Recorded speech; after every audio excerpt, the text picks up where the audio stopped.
What up, boys? I'm fresh from the shower and I'm ready to rumble. I have some exciting news today. There's a couple things that I want to go through outside of Live Arena.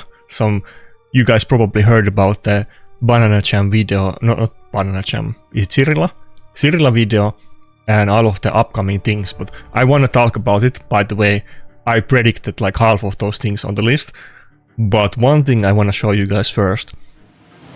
This is going to be a topic for another video actually, about the damage calculations and so on again, because somebody was posting a Reddit thread where they were talking about crit rate gloves compared to crit damage, and I happen to have this situation that I have with my amulet at the same time, and I think it will be an interesting topic to kind of talk a little bit about. But as you can see, the big thing that I want to show and flex about is that, so we got the first rotation of Grim Forest, and I literally got 2 Skinwalkers accessories, and I happened to roll Guad on both of them. Now, the amulet is actually health main stat and not crit damage, but this is actually better than a normal crit damage amulet, especially since we get the 2-piece health bonus with my Guad health banner. But I basically got insane RNG. This is kind of the RNG Jesus way to say that you need to play with the Predator, because I have literally rolled 2 pieces of Mercurial sets so far. Both of them are Guads and both of them are perfect for Predator. Now, in ideal state, would crit damage amulet with Guad health be better? Yeah, I think there's a lot of variance with the health rolls, but I'm pretty sure it would be better. I mean, it would be kind of close, but it's not that far off as you might think. So in this kind of situation, health amulet is good. It is very situational, and I will say that it's not like it's not a lot better than normal crit damage amulet with health as a substat and gluped, because you can glup max like crit damage, but I do get the 15% health 2-piece set bonus, and I happen to get the Guad health banner on him, so it's not like a no-brainer. But I'll make a separate video. We'll go into the math and the actual details about this kind of stuff. But yeah, that's a funny thing that I wanted to flex about. But basically my Predator build for now is done. Obviously I need to get Relic. He has a blue Relic. I need to get Higher Blessing, maybe Empowerment someday. Maybe I'll get both him and Rotos plus 4. But I'm super happy with the build. Now, he was a lot faster. He had a triple speed health banner instead of this one. But that was kind of good, because I only have 2 triple speed Skinwalkers banners on my account. And one is health and one is resistance. And he was using the health one and Donatello was using the resistance one. But I mean not Skinwalkers, Lizardmen. I keep saying the wrong champion and faction names, my bad. But I want to get them, or now I can put them, where is Sulfuran? I have the triple speed banner on Sulfuran again, so he's not as low as he could be, but still pretty slow. He's gonna be a big priority on my account in future. I'm gonna get 6-star blessing and everything on him, and I'm gonna get a good banner for him eventually. I mean, good relic for him eventually, and roll it to high level. Wait, what happened? Oh yeah, he doesn't have relic, never mind. I need to work on that. Also Donatello relic. That's what I meant. Anyway, let's get to the first battle. Wait, let me double check. I'm pretty sure everybody is scared. Also, we had the plat reset. I think everybody's scared. It's a little bit unfortunate that these days, with the change that they made, the change was very good that the plat reset happens on Sunday and not Monday morning. Obviously it depends on your time zone and so on. That is great, much more people can participate on it. It's kind of annoying though that you don't see what rank you finished and you need to wait like 12 hours to see it. There will be an easy way to fix it. I get that the actual arena season ends on Monday, and maybe that's why they can't give you the rewards instantly, but it's very simple fix. I'm gonna talk with Plarium about this, but they can simply make it so that you can see the leaderboards after the platinum reset ends. I think that will be pretty simple. I'm pretty sure they can do that. I'll try to convince them about it, and considering how receptive they have been to feedback in the last year and putting out non-stop banger updates and quality of life stuff and buffs and everything, I think they will probably do it, honestly. Like, they might even do it without me asking about it, but I'll do that as well. But yeah, I'm pretty hyped. Let's go. After this battle, I want to show you guys another thing about that.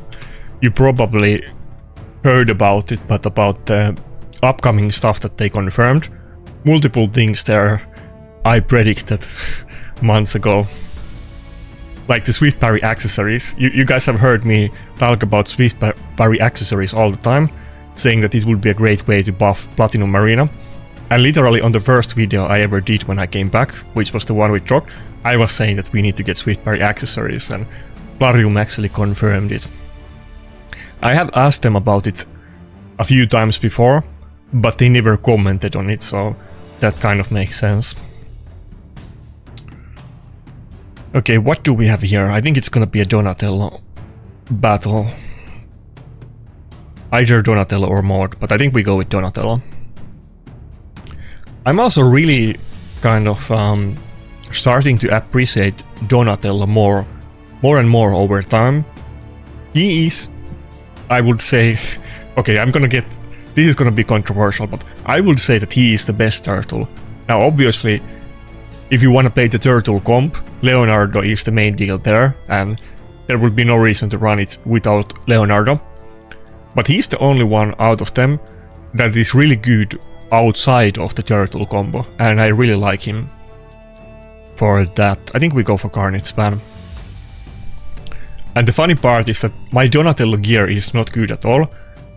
He basically has one piece of his gear that has the correct ascension. Literally every other piece needs to be ascended. And he's not empowered or anything, doesn't have high level blessing. These kind of things are super important on resistance champions, or accuracy, like both of them. Super important. So he's nowhere close to his final form, but I'm really liking him. Like, never mind like the cooldown reset and him healing and so on. The passive is very clutch. I pretty often notice that, like when I've been testing my defense team and autoing battles in Plat Arena, I get some really hard hitting champion, like Siegfried opens with his nuke and he does like 500k damage on my dodges, and Donatello passive just completely disables that and everybody's full health after the nuke. Okay, that's a little bit fuck. I should have gone with Maud just when I was glazing Donatello. This has happened pretty often recently, that if I go with Duchess, they go for the ban, which kind of makes sense. Yeah. I think this is a little bit tricky. I was thinking about this before, but I didn't want to talk about it on video, but might as well now that it happened. I will say that when I picked this matchup, I think it's really bad for me if they ban the Duchess. Like usually they go for the Armand's ban, but if they outspeed me and ban the Duchess, then I'm totally screwed. I think this comp is better than if I pick the same team with Maud.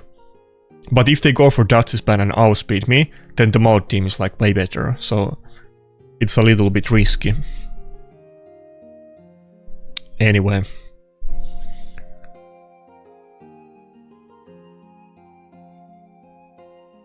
But yeah, I got 300, was it 360 or something in Plat reset. I kind of screwed it up at the end. I lost the last fight even though it was totally winnable. And then I had like 4 people that lost to me in defense, but they waited until it was over and then took the loss. And I also didn't push that long. And considering that I got attacked a lot, my defense held up pretty decently. Not like I was gaining tons of points from defense, but I was getting wins too. Next week I'm gonna do a lot longer Plat push. Maybe I'll go for 30 minutes and see what happens. It's totally likely that I will peak pretty high and then drop out of Platinum just before it ends and get screwed, but I wanna see what happens. But it could be that I could even finish high, because I feel like if I have the right timing, that I push on the correct time, that like if you don't have insanely guarded defense team, but you're able to farm wins and get high rank in Platinum Arena, at some point like you might be able to, let's say, get to top 20, and then when you get to top 20 you're gonna get like 20 attacks in 30 seconds. That has happened to me a bunch of times in the past. So I need to find the right timing, that the kind of timing where I think I can peak before I get pushed down, which eventually will happen. But I think getting like top 20 or something is not out of the realm of possibilities again, if I get good timing and RNG and performance and everything.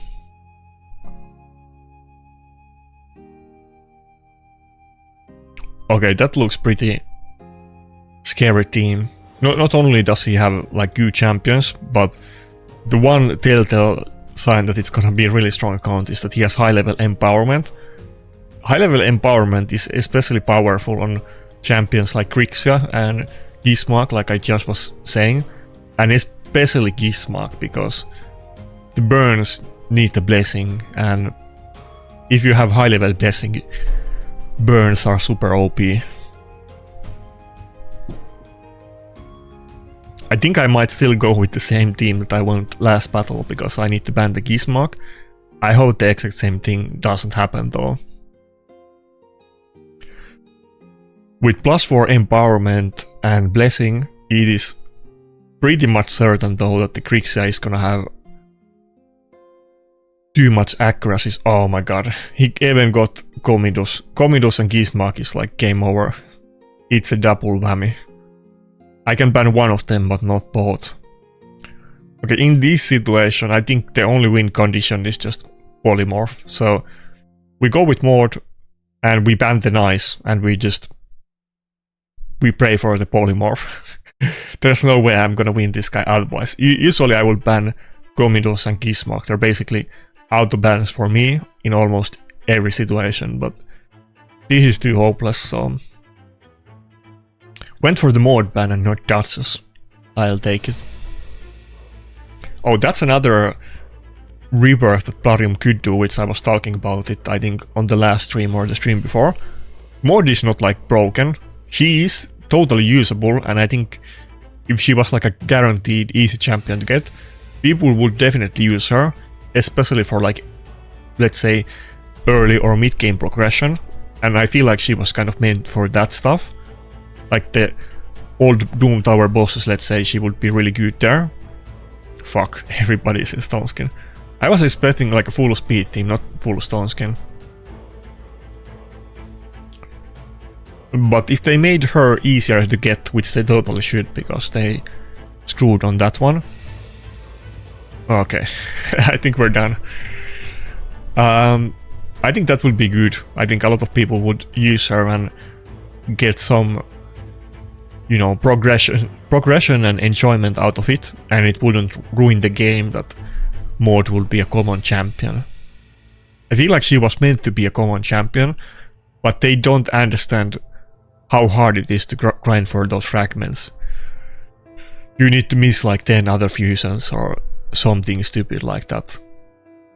And not miss them, you need to do them but not get the champion, and they need to be fragment fusions too.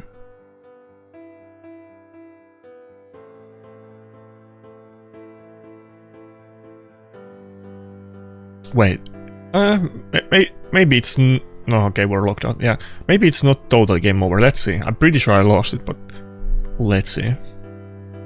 The bombs didn't explode yet. Wait, who has the? Oh yeah, Duchess has the pain. Let's just not even do damage. Just do A1. It's over. Oh wait. Oh fuck. I thought I did A1, but I did the nuke.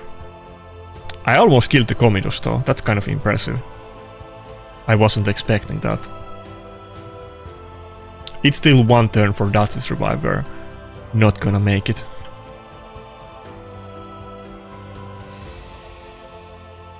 Even the marriage got resisted. Interesting. I mean, obviously, this is a really powerful account.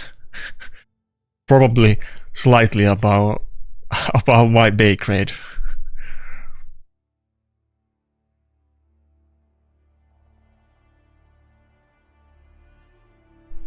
But yeah, 2 losses in a row is not going to bring me down because I've been having so much success lately that it's okay. I mean, there's no way I will win this team in normal situation anyway, so...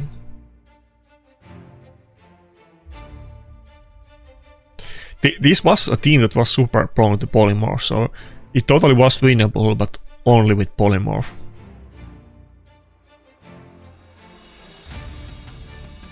If the Gizmak got polymorphed on the first turn, that probably could have been it, even if nobody else got polymorphed. Okay, let's not waste time.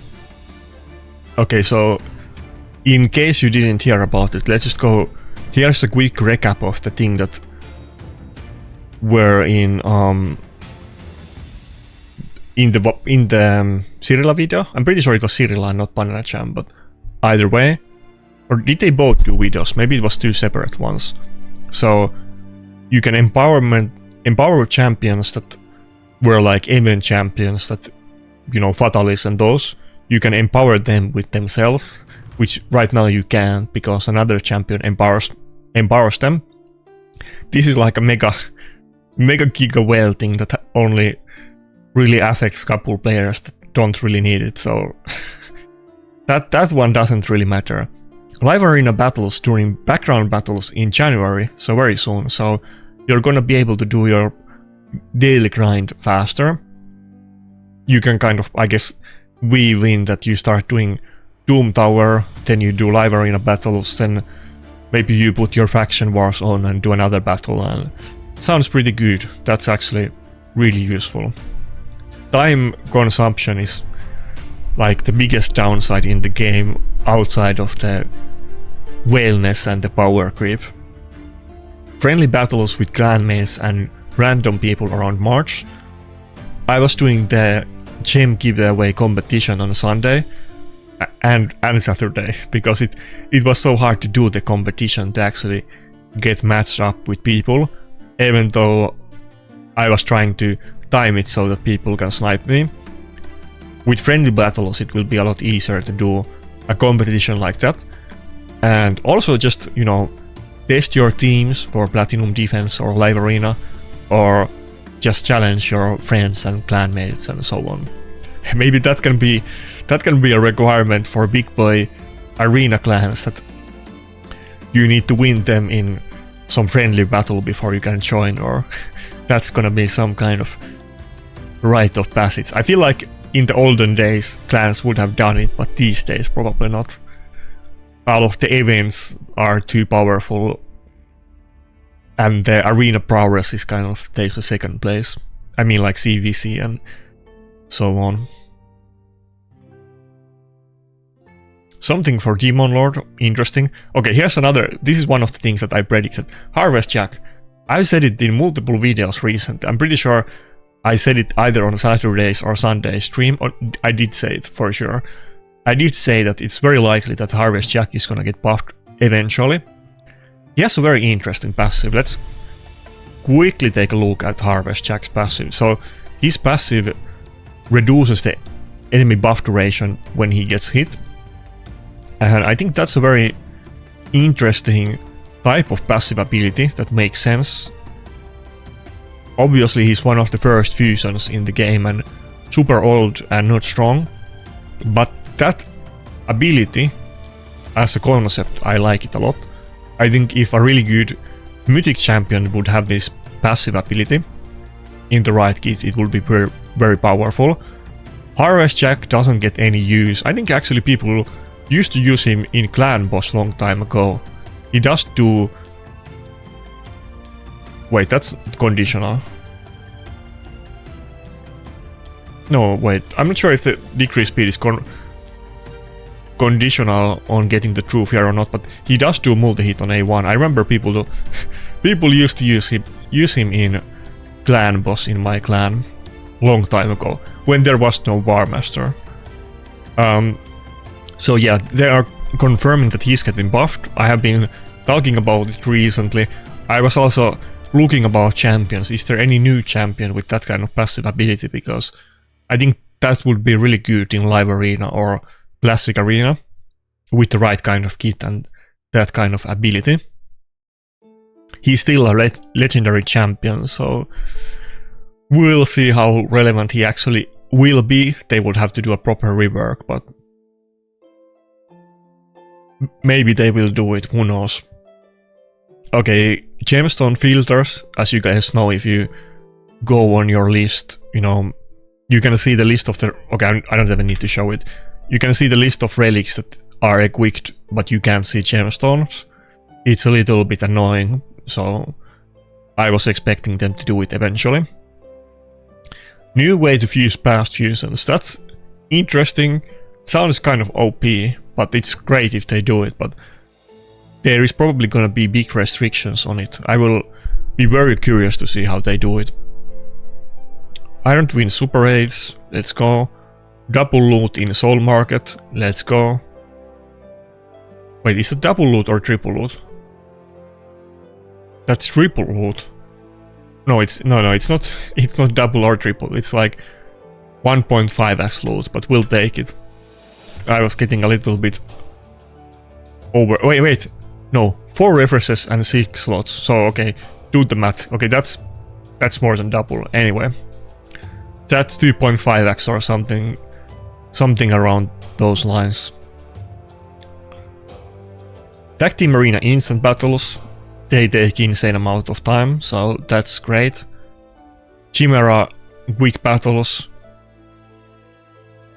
And the most important thing, the one that I've been talking non-stop ever since I came back, that Platinum Arena is not good enough, people don't care about it anymore, the loot sucks, there's no prestige, power creep is too high and it's impossible to compete, and the OP champions are too OP and there's no counters.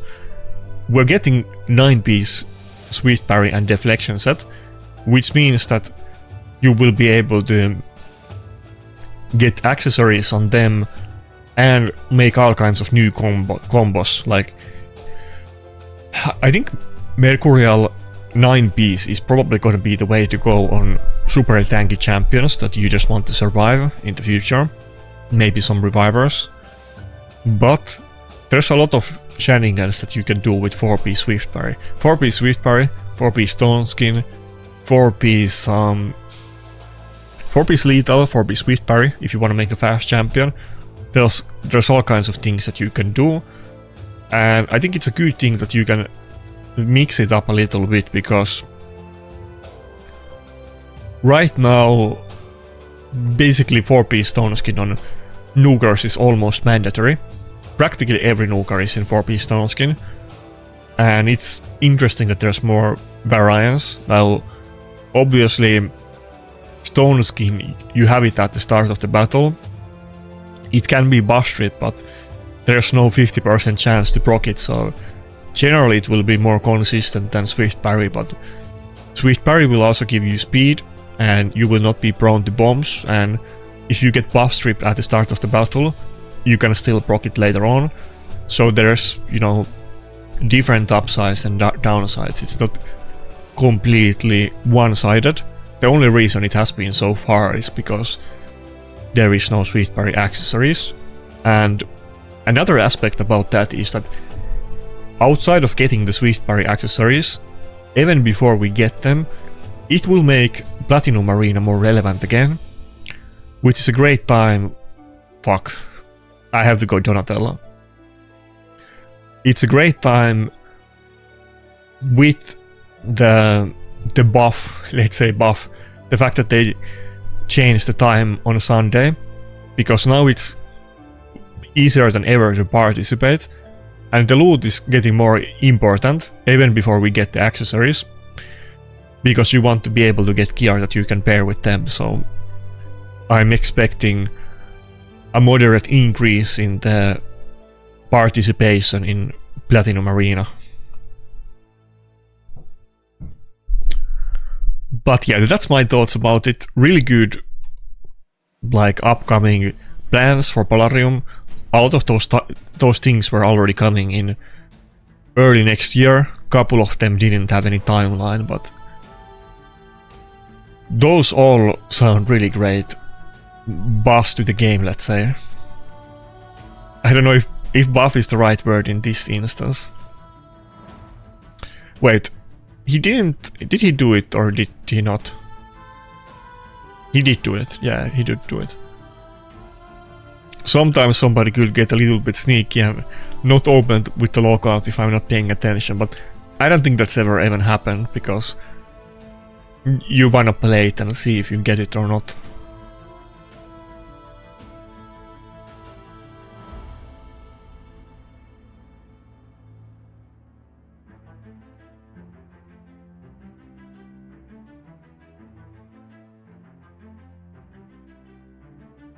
Fuck, I don't know if you can hear it on the video. I think no, but there's a little bit Christmas background noise, but I don't think you can hear it coming from upstairs. Oh fuck, how did I not have enough damage to kill the Empress? I wanted to kill it before it went to the second form. Okay, I guess that does it too. Even though I totally could have killed the Mariska, but this gives a little bit breathing room for me. Wait, we can even... Well, it doesn't matter, but I guess we could... Wait, there's no even point. Let's just do A1, yeah. Why would I even block revive the Mariska? He doesn't have a reviver. Okay, it's over. Man, Death Dealer is so good. It's so nice to consistently be able to kill those Embers.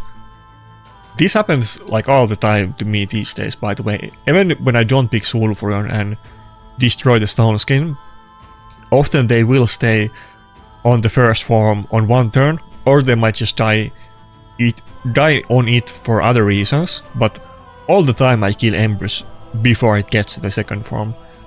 Even in the second form it's still easier to deal with that, but it's so good.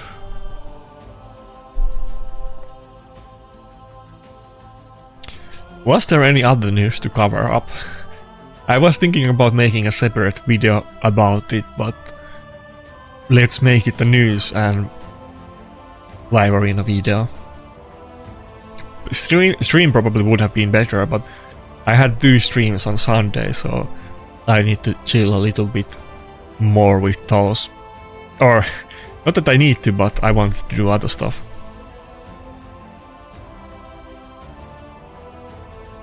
Or not Sunday, I mean on weekend. Saturday and Sunday.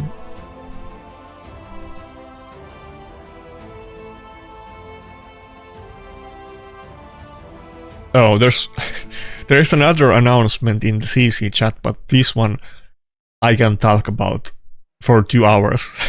So I can mention it at the end of the video, but not yet. Okay.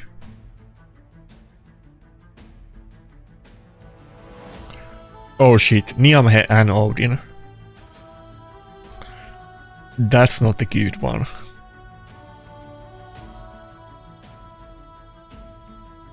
Do I go with Mord?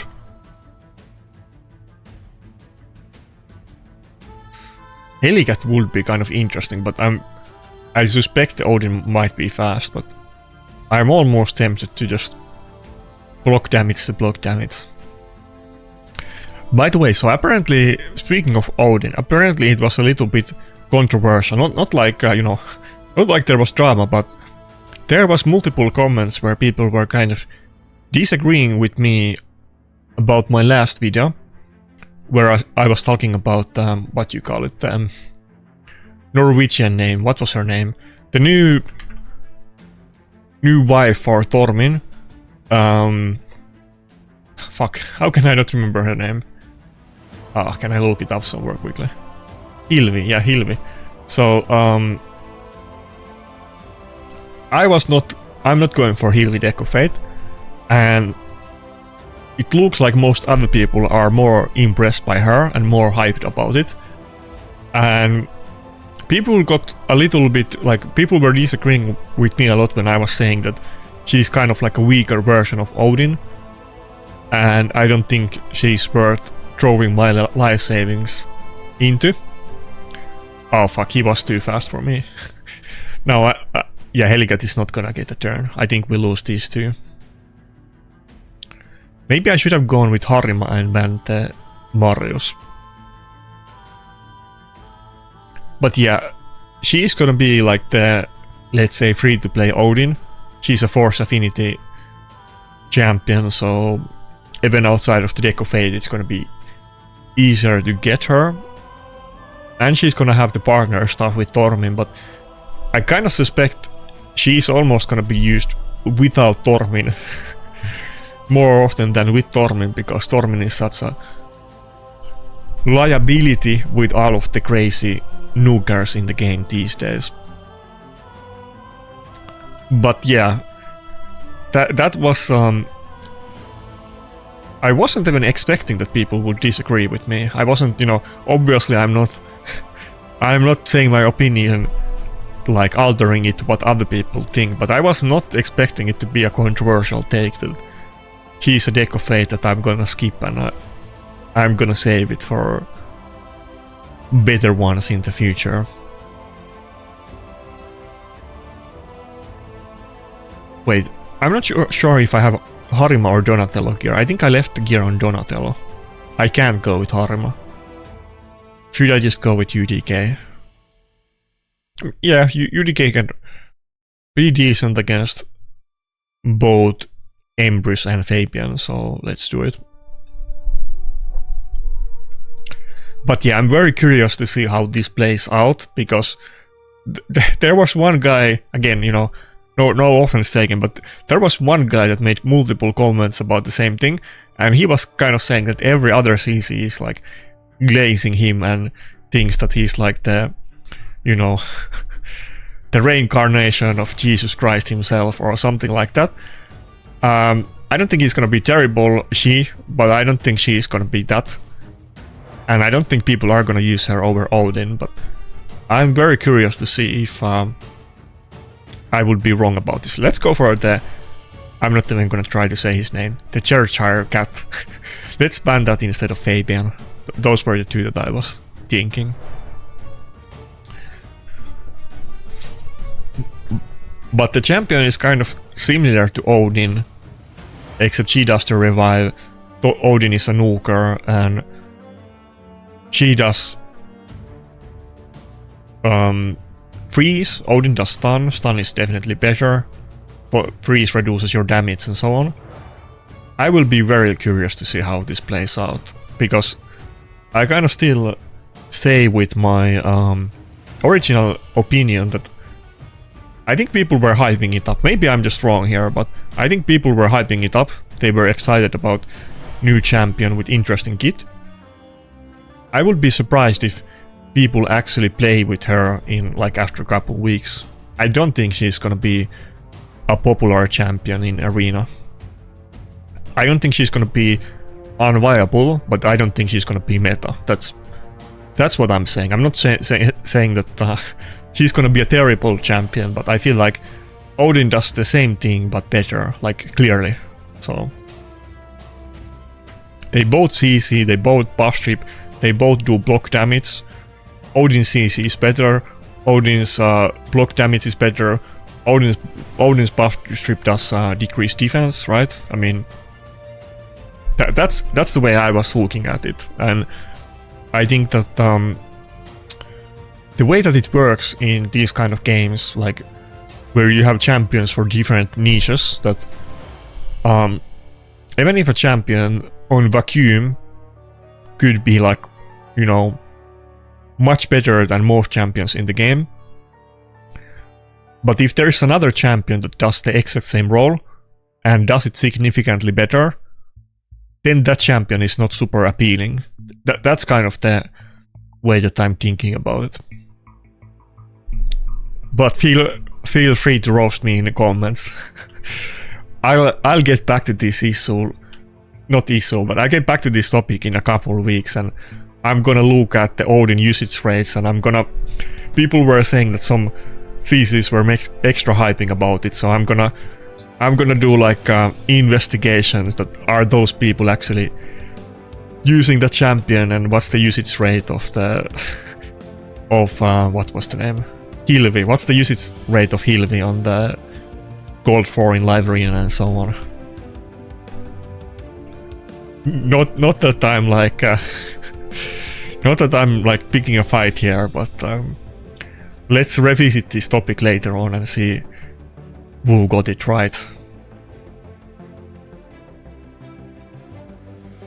Wouldn't be the first time that I'm right when everybody else is wrong in the raid, but I could be wrong. Maybe that's more likely. We'll see. But you don't outperform other people by doing the exact same thing that they do with much worse account. Let's put it that way. So you need a little bit original and outside of the box thinking if you want to do better than other people would do in the same situation on RPG like Raid. Anyway, speaking of performing, I had multiple losses. Let's get a big win streak.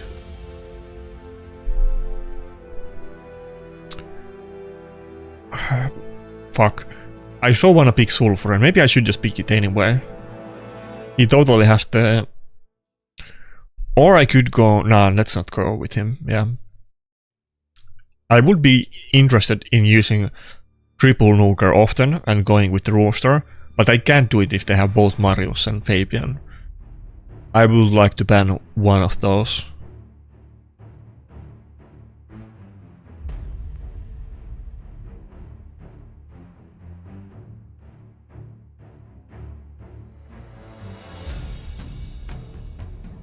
Morgaine? Huh? Did he misclick?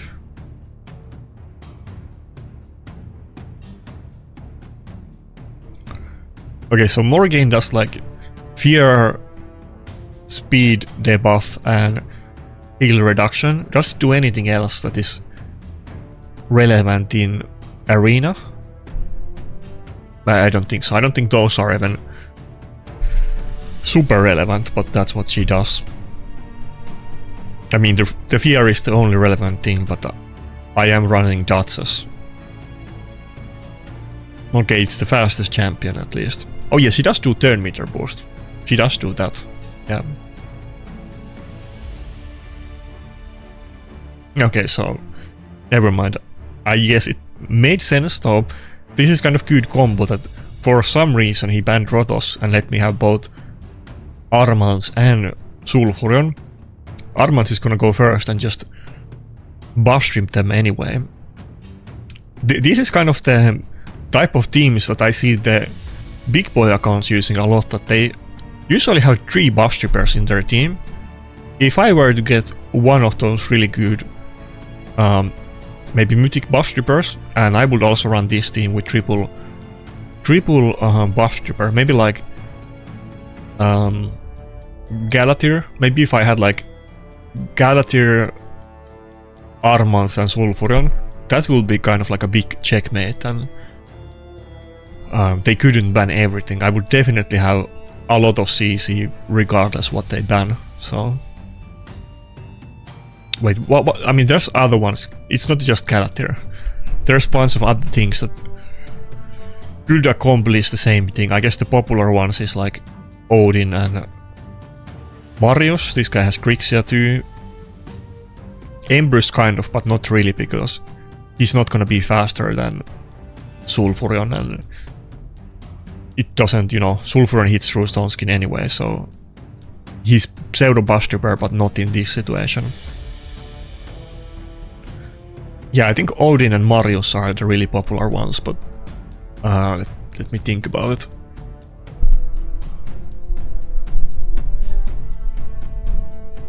Okay, I have like a black hole in my head, but there's like multiple other champions that I'm forgetting for a second.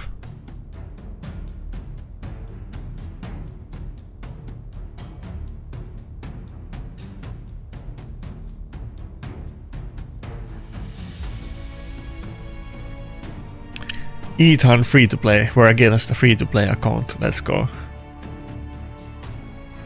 Okay. Fuck.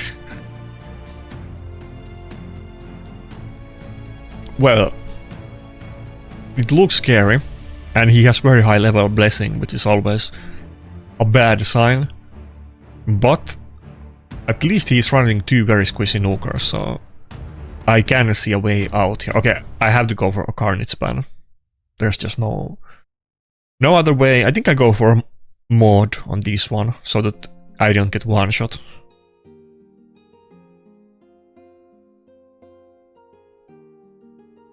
And for Galatir and all of the other CC, of course, or Debos. Okay, that's a little bit interesting.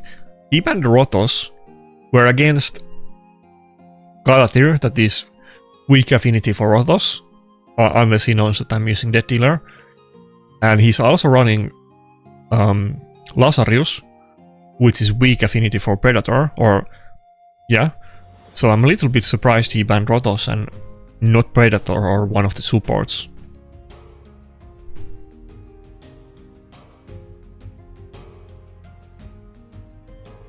Okay, I'm also surprised that my Armans got in, but I'm very happy with that. Let's go. Oh my god, we got double polymorph. We polymorphed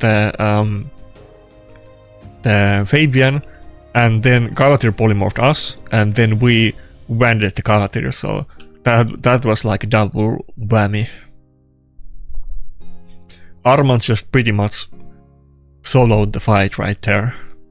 Surely there's no comeback from this.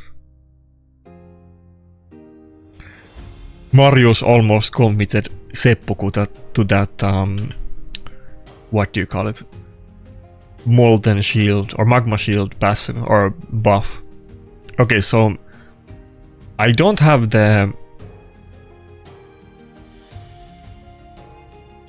Whale up, so I'm not gonna do the Hunter's Case, which would make me ignore the defense buff, so I was a little bit sus about if I can kill it with the A3. I could have just killed both of the nukers with the A2. But of course block revive is great. But I have the Predator gear is now chaos dusted, and I even got some upgrades, and I made him like around I think he lost like 20 speed for just more damage, and he's like 150k health beefy big boy at this point, which is good in this situation. And also we killed Marius, which was obviously his main nuker. I think that Lazarus is built for damage, but it's like very low damage and very high speed, so there's like no way he's gonna kill us. Like literal 0% chance at this point. Even if my Armans and one of my like Predator will solo it like 100% of time. It's a squeezy Lazarus, weak affinity. I stack the passive and it dies in one hit. There's no way. And it's low damage. This account looked very scary for free to play, but maybe it's true because it's a little bit hard to judge the gear of the Lazarus because it was insanely fast one. But he's, at least he wasn't tanky. He didn't feel like ultra, like unkillable wall. But I guess it was like a squeezy speed team and not a tanky one. It looks super scary with those levels of blessing though. Wait, how are we doing so far? So 2 losses. Okay, so now we're like 1 win positive, but 3 losses out of the first 4 fights kind of was a bad start to the live arena session.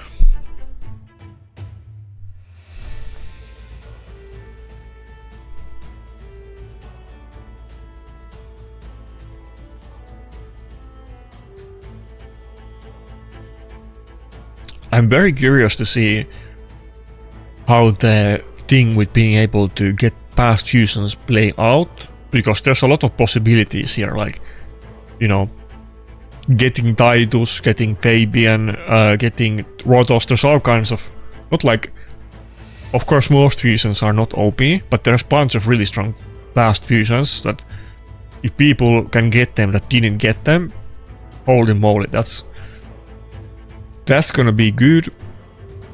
I'm guessing that it's not gonna be as simple as you can get whatever past fusion that you want. Maybe it's gonna be random, but I hope not. But if it's not random, I'm sure it will have some type of severe restrictions how you can do it.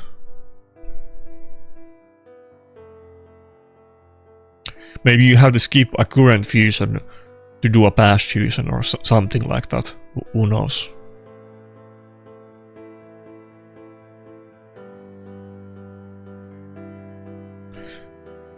I think this is a Sulfuron battle. He's going speed team, but Sulfuron is viable. Yeah, I would usually ban the Carnage, but 6-star soul on Gizmark and no soul on Carnage is kind of skewing my opinion. I mean, I want to ban both of them, don't get me wrong. They are my priority bans, but let's go with the Gizmark. You don't want to underestimate how much difference having no blessing or high level blessing does. And outside of the blessing itself making a huge difference, especially on burn champions, but just overall for the stats. Also, if they have a champion with high level of blessing, they probably invested better gear on that champion as well. And if I had somebody like Gizmark with 6-star soul, he would obviously have the best gear on my account. So we have to use a little bit kitchen psychology here.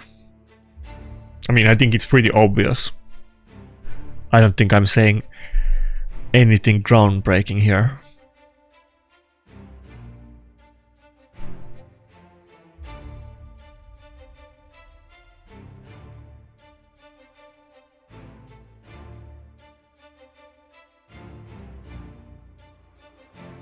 Of course, I was getting the lost streak at the start of the video, and now we're recovering. To be fair, I think I had like a couple just hard enemies too, so yeah, the Russian name guy and Oli were like really strong accounts. Probably this one too, but it looks scary and less scary than the other two. Not that it matters, but it's, you know, of course I would rather start the video with win streak and not lost streak.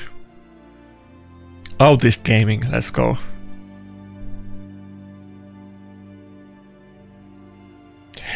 That would be funny if that's like an actual YouTube channel, but usually if it's a YouTube channel it says it in the name that it's YouTube, but let me double check. That would be super funny channel name. I'm pretty sure somebody must have that kind of name though, even if it's not this guy.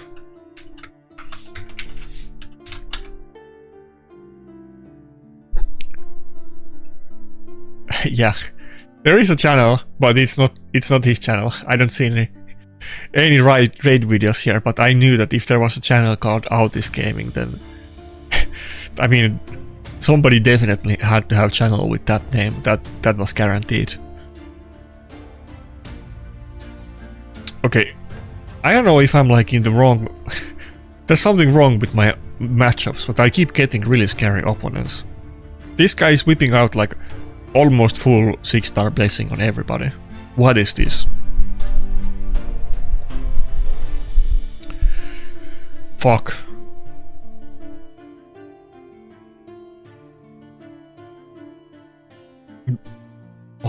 What can I even do?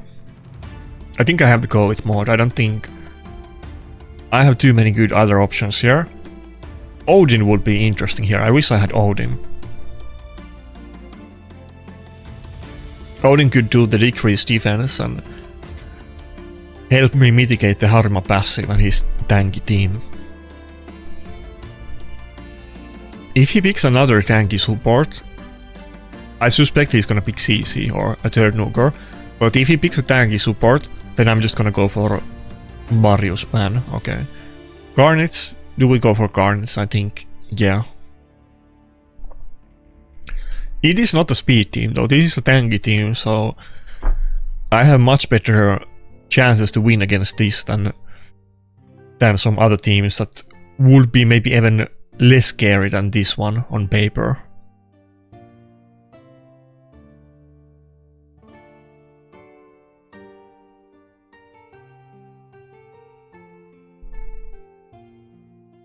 Okay, everybody's in the stone skin. This is what I was... Oh fuck, I misclicked. This is what I was saying about Fifth Parry, that there's no options, everything is in stone skin. But it's probably gonna change soon, we're gonna see more variation. Maybe it will be better for my Armans, because we're gonna see enemies that you can steal turn meter from if they are in Swift Parry and not stone skin. Of course you can also do both of them.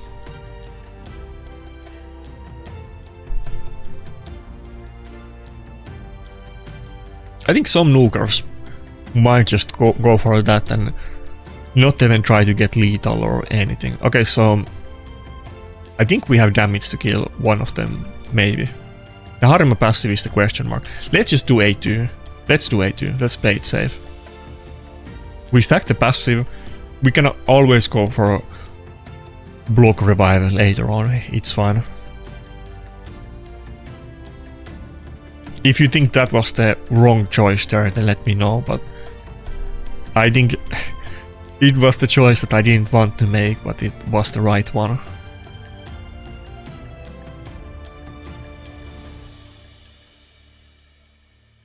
Come on, passive proc. Okay, no proc, but we didn't really take a lot of damage there.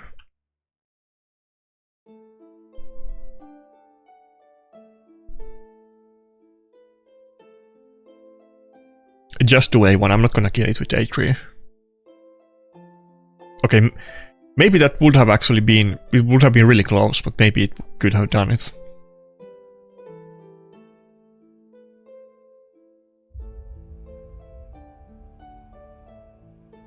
But next turn is guaranteed kill and not making any mistakes. Would I ever want to kill? I think we go for Marius and not Harima.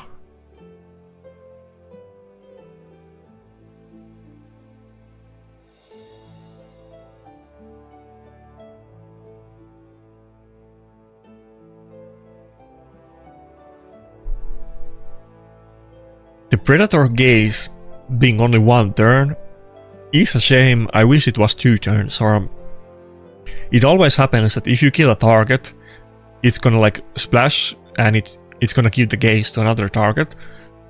That Predator's Gaze, not the first one but the second one, I think that should be 2 turns, because I'm like never able to hit the second gaze. I don't think it like has happened once. Even if you happen to have 2 nukers in the team, there's still a good chance that you're not gonna cut in before the like target takes a turn. And I think it's pretty hard to get a kill with the A3, so it would be interesting if you could, if the second target was 2 turns.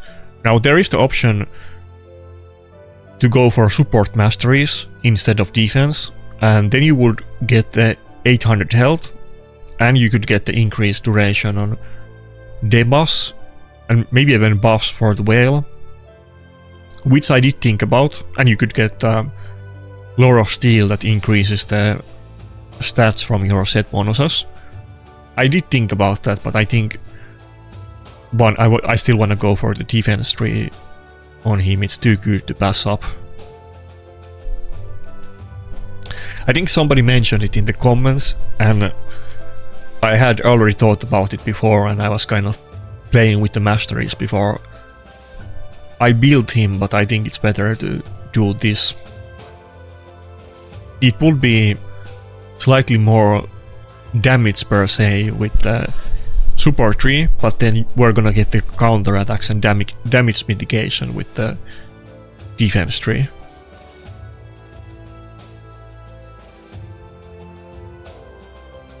Like, our nukes might be more powerful, but I think I make up for that with like counterattacks we can get from the whatever it's called, deterrence and the other one, and then also Shadow Heal is gonna make us more tanky, and what do you call it? Then we have the mastery that when we take damage we can remove a buff like a stun and then take a turn that we otherwise wouldn't. On other nukers too, it's not that uncommon to go for support tree these days. Before it was like never basically.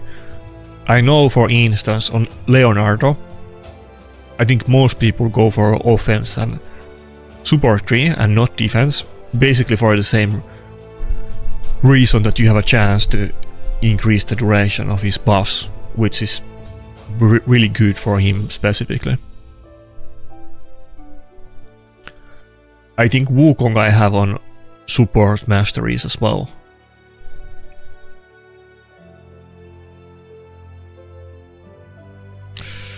Fuck, I'm gonna regret this. I shouldn't have I shouldn't have done that, but okay, let's see what happens. Oh, he even went for Dutch's ban, it's game over. Yeah, I shouldn't have done this against Gizmark, but maybe we get the polymorph, but we don't have a lot of polymorph in the team. If Gizmark doesn't destroy us, then it's an easy win, but pretty sure it's gonna do that. Come on, polymorph, let's go, polymorph. I do have 2 of them, so it's not out of the realm of possibilities. Oh, okay, we got it a little bit late. Rodos took a bomb and Armans took both of them. But maybe it's good. It depends what happens with this sphere, maybe. Wait, am I gonna go before Marius or not? Oh my god. Okay, never mind. He's just mega lapping me. No, okay, it's over, it's over. I wanna use Sulfuron, but I knew it was the wrong battle to do it.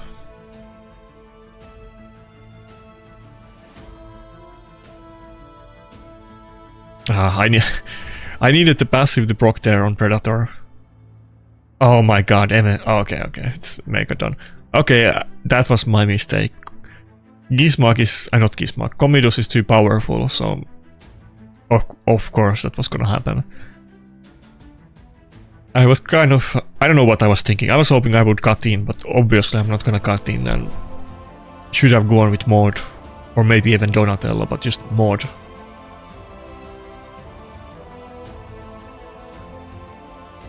Maybe Necret. I could have picked Necret in that fight.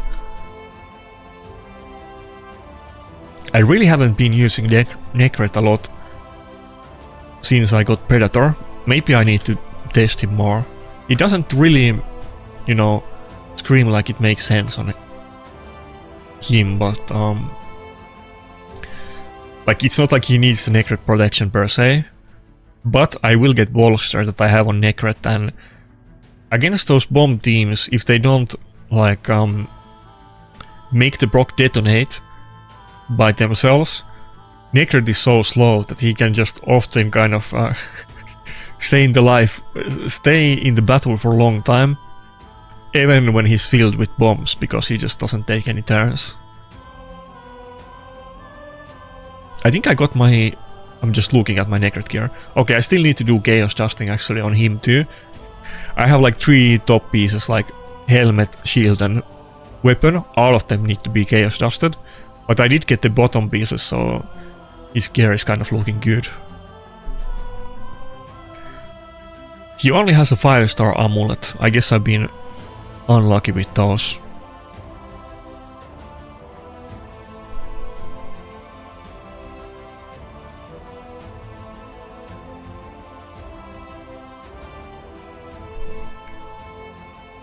Okay, what do I want to do here?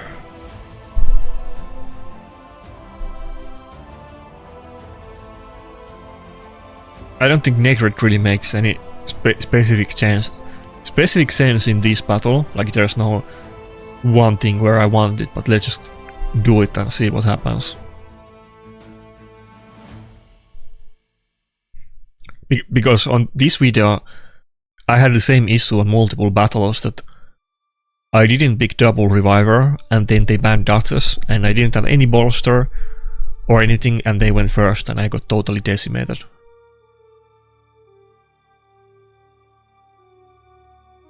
Now I have double bolster and immunity on Rotos. Granted that if they ban Rotos, then Predator is definitely not gonna get Necrot protection, but maybe it's better that Armans could get it or somebody else, so...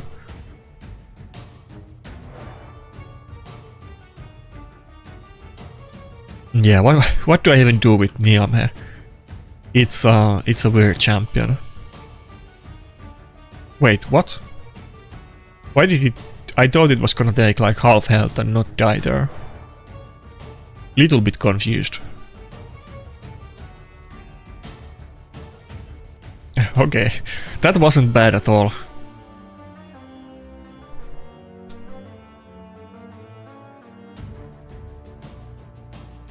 No, okay, what? I thought this was gonna be a hard battle, but it was super easy one. With the one thing I will say that the Lammasu pick was a little bit weird. I know that in some situations Lammasu can be kind of like a free-to-play Shu Chen, but even still.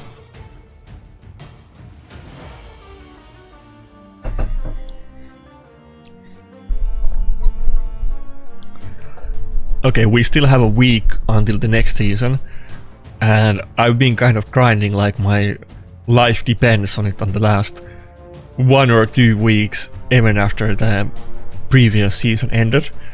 I'm kind of looking forward to the next one.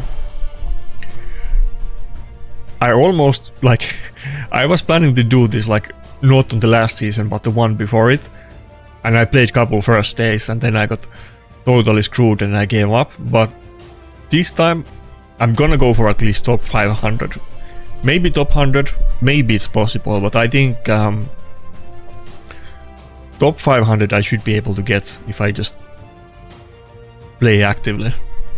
It's gonna be a lot harder time because I'm gonna be high rank early on and it's always gonna be tough battles, but I think I can do it.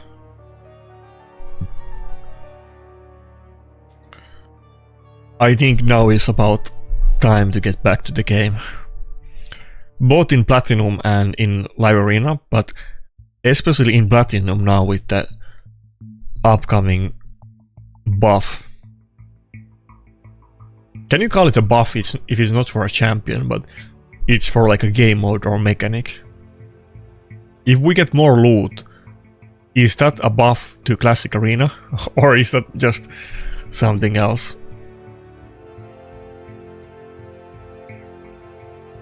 Maybe it's a nerf because it's gonna be more competitive. You can think about it that way as well.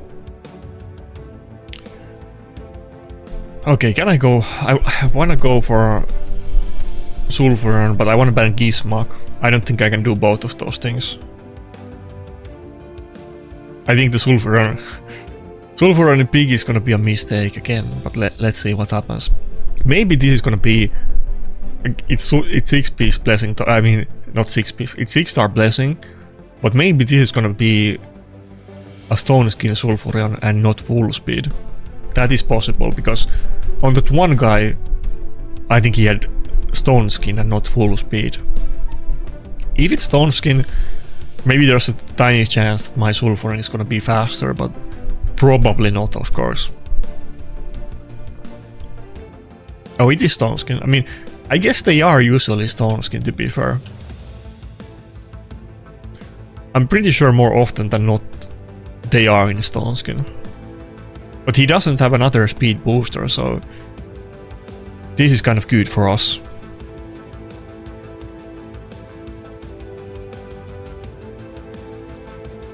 This is actually a really terrifying team, but this almost looks too easy. Okay, I don't want to say that because it's not game over, and probably the combination of Nice and Siegfried is going to destroy me, but it started out pretty well, let's put it that way. Okay, that's actually good for us that it didn't die. That was insanely lucky. It's better that it didn't die than it would have died. Let's go.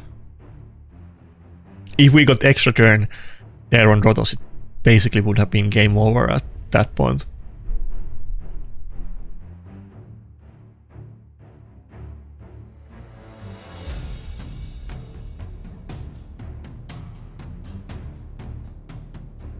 He has to do that. Wait, why did he do? I was gonna say he has to do the like block damage, and he can't do damage. Like he was thinking there for a second, but then he still did damage, and he died to the magma shield. Let's go. Okay, now it's definitely game over. There's no comeback from this, my dude. I got it. Yeah, I need to play a lot. I need to fine-tune my strats and picks, even though it's mostly very limited pool. But sometimes I can beat these kind of really strong-looking teams, and sometimes I did just stupid picks, like just a couple battles ago. I trolled myself with the Sulfuron pick, so if I... Like, obviously I'm gonna Chaos Dust and improve my builds as well, but a little bit on the gameplay side too. I need to refine my matchups and strategies and get used to the top account, like team setups and so on. And I think we can do it. I think we can. Obviously, the accounts that I won today, I don't know how many, if any, of these accounts have finished top 100 or 500, but I have beat some of those before. Like, I mean, like recently.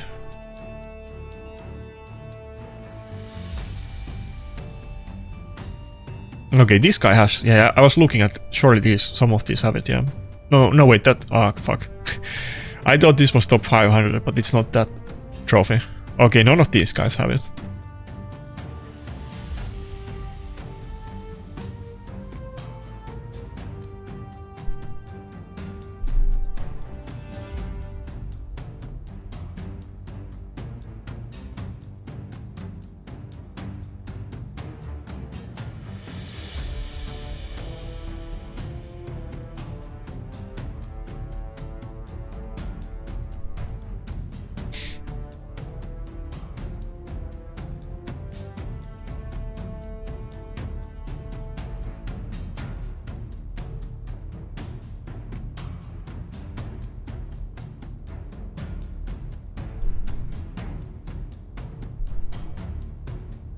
Wait, how much time do I have? Can I talk about the update? No, still 1 hour left.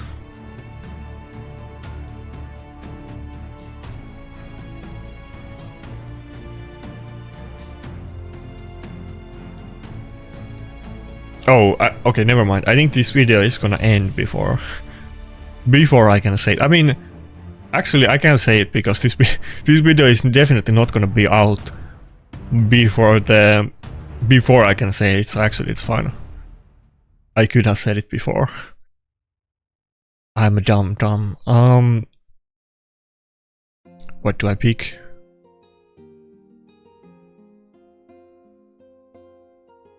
Actually, let's try the Nakarada again. Okay, so nothing special, but tomorrow on 24th, there's gonna be 1+1, right? Yeah, 1+1 for sacred shards. Those are my favorite events. They are better than 2x events. Granted that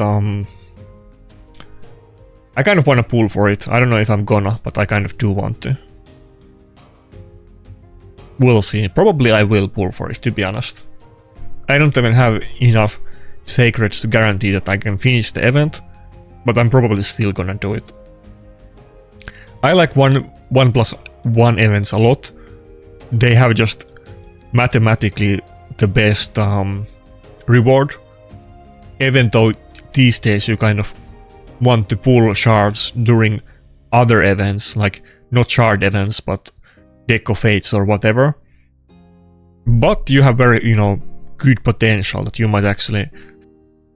Not only is it just on average the best one, but maybe you get 2 legendaries on your first sacred shard and it has kind of the highest potential, let's say. Quite often I've gotten really lucky with 1+1 sacred events, and I get the loot like on the first few shards. For some reason on Ancients I don't do well on 1+1. On Sacreds I pretty much always do really well. It's a little bit superstitious of course, but it's a good event. Okay, no fear, can we stack up the passive? Let's go. 115k was pretty high for A1.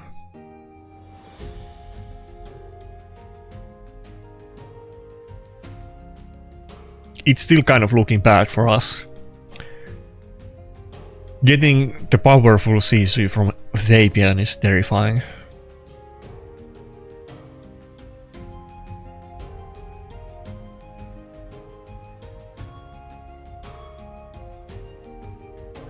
Oh my god. Oh my god. Wait. Was Rotos block revived also? I'm not sure if he was or not. That's unfortunate. Yeah, I think we lost us. No comeback from this. I probably should have gone with the Mord instead of Necret. I kind of wanted to pick Necret, not because I thought he would be good in this battle, just because I haven't been playing with this setup a lot.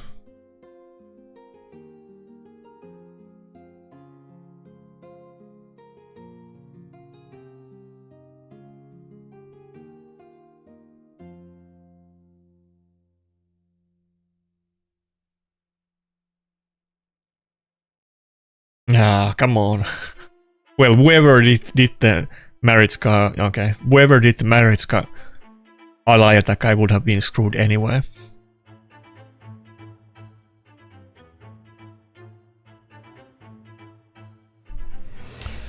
But yeah, 1+1 tomorrow on 24th, and probably there's gonna be some free loot and other type of events on 24th as well, of course, and the upcoming days. That's also kind of part of the reason why I don't really want to go all in on Hilva. I could like barely able to do that event in the first place, but I think I could do it if I committed everything to it, but who knows what other good events are gonna come soon, so I don't want to risk it on this one. This is not gonna be a account changing champion for me even remotely.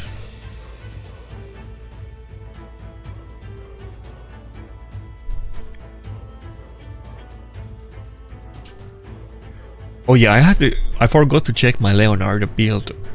I'm pretty sure he is geared right now and not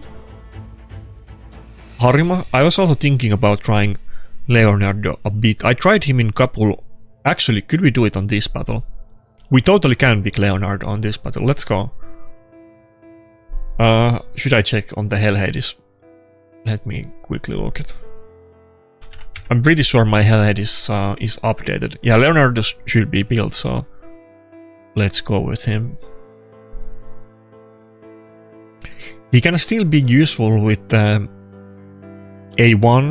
counter-attacking a lot, and if I just pick him like this without any turtles at all, his AoE nuke of course is not earth-shattering, but he's kind of like a buffer for my team rather than just a pure damage dealer, so maybe kind of like Harima, because let's be honest, Harima is not really a damage dealer either, especially if you don't have defense buff on your team, and Leonardo does do that.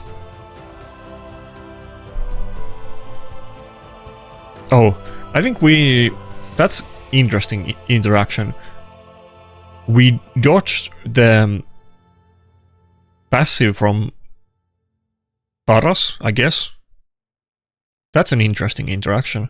I think that happened before too, but we didn't get feared, I think, and then we counterattacked.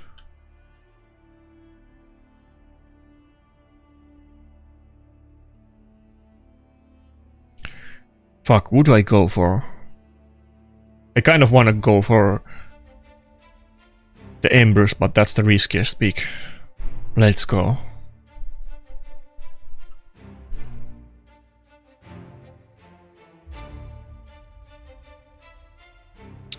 I think I just open with A2. There's a good chance that I'm not gonna kill anybody with A3. I might, but let's go with A2. Oh fuck! He broke through the stone skin. Holy moly! Wait.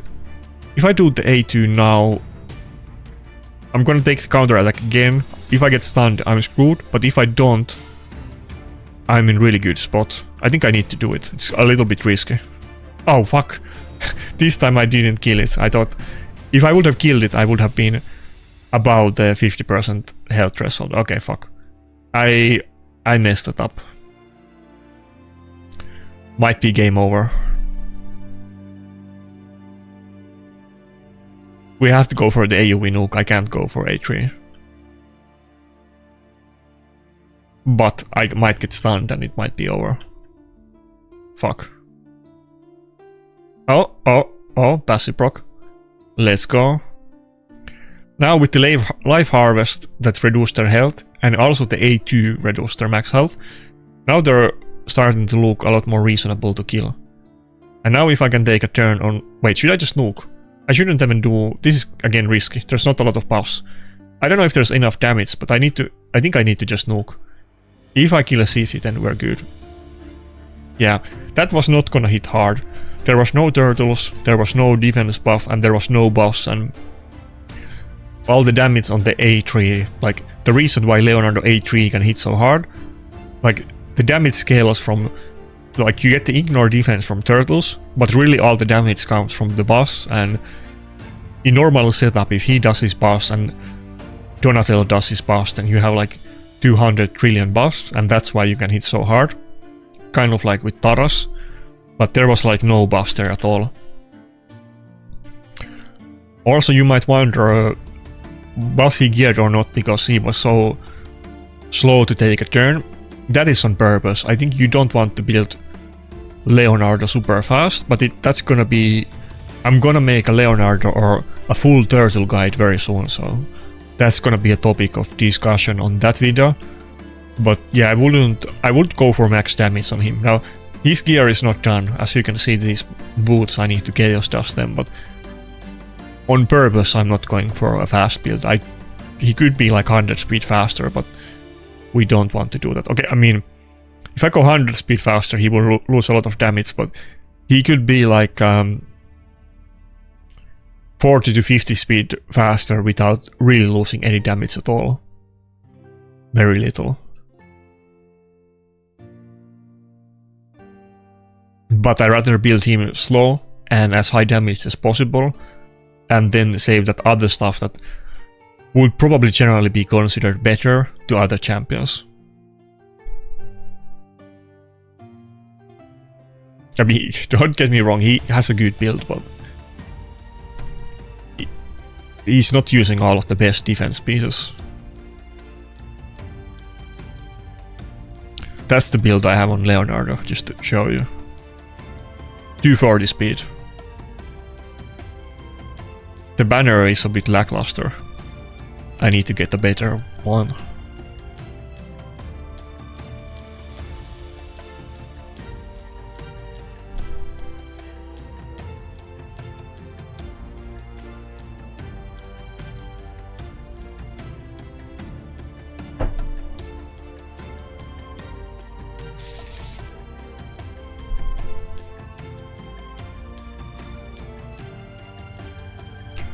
He's going with Donatello and Fabian, and I don't even have a lockout. I think he's actually planning to pick Leonardo against me. I think that's what he's gonna do.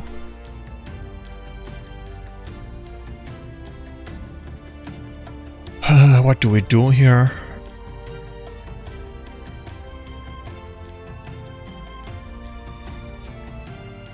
I think Helicat and Galleus are both looking interesting on this matchup. Maybe I should go with Helicat and ban the Fabian. But Helicat is not in stone skin, and there's a good chance that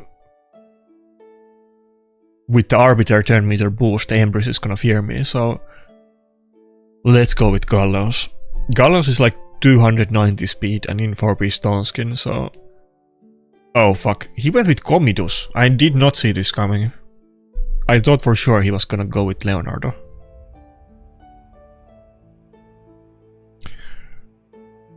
I'm a little bit puzzled why he picked Donatello in this team. Not that Donatello is not just good overall, but I don't see this very often. I don't know if I ever seen it. I don't have a lockout, he's not using Leonardo, and he went with Donatello.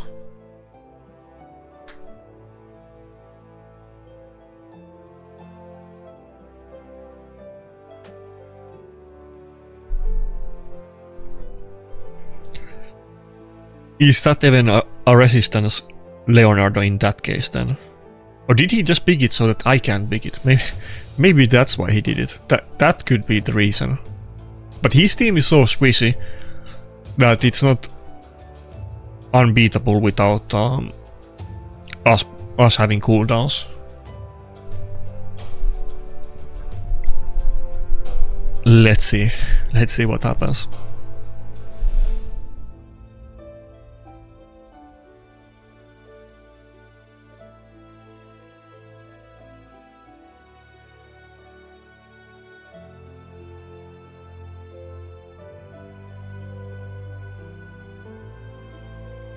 Fuck, I don't think I have damage to kill the Fabian.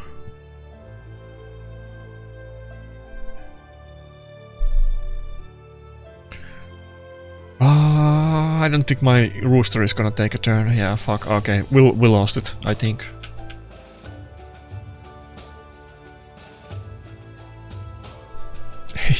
His Fabian moved twice before my Ember, so fuck.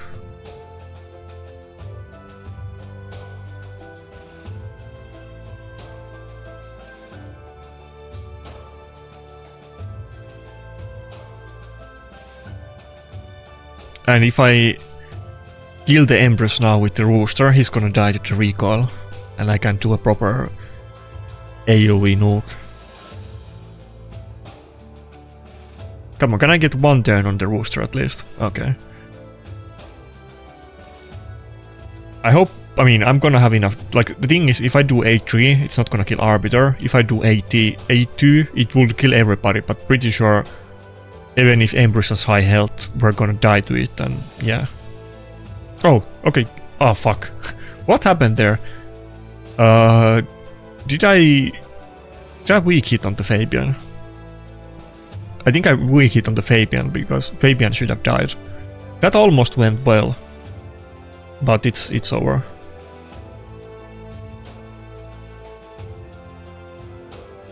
That was an interesting battle.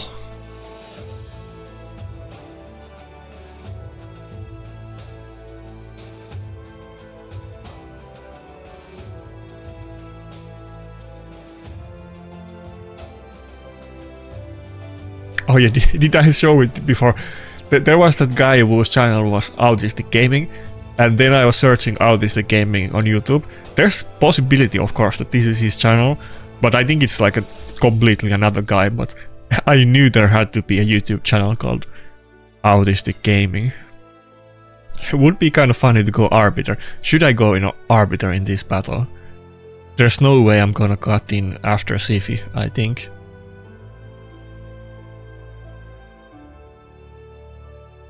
I want to try that in one battle.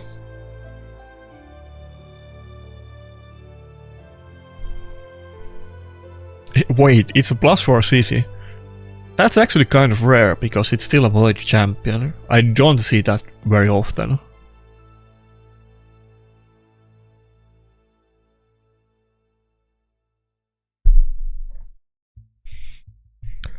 Like, on my account, I have +4 Brockney, and I kind of did it as a meme, but I did used to use him in Platinum Defense, but he's literally the only champion I can do +4.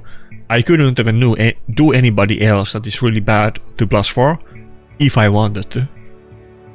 So +4 Siphi is kind of bonkers.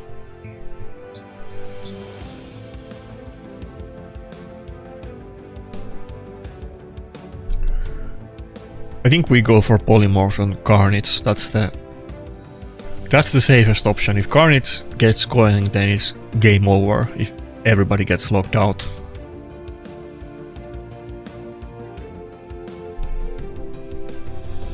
Maybe I should use my Arbiter more.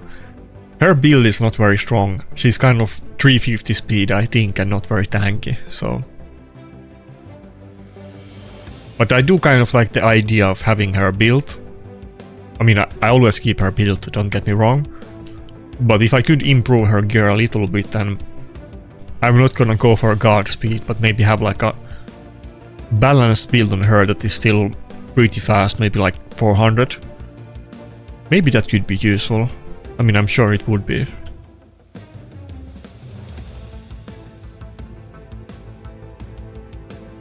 She's still, you know, if I get bolster from Duchess or something, she's still gonna often be able to take a hit or even 2 hits. Like just now from Carnage, but I think that counts as a 1 hit.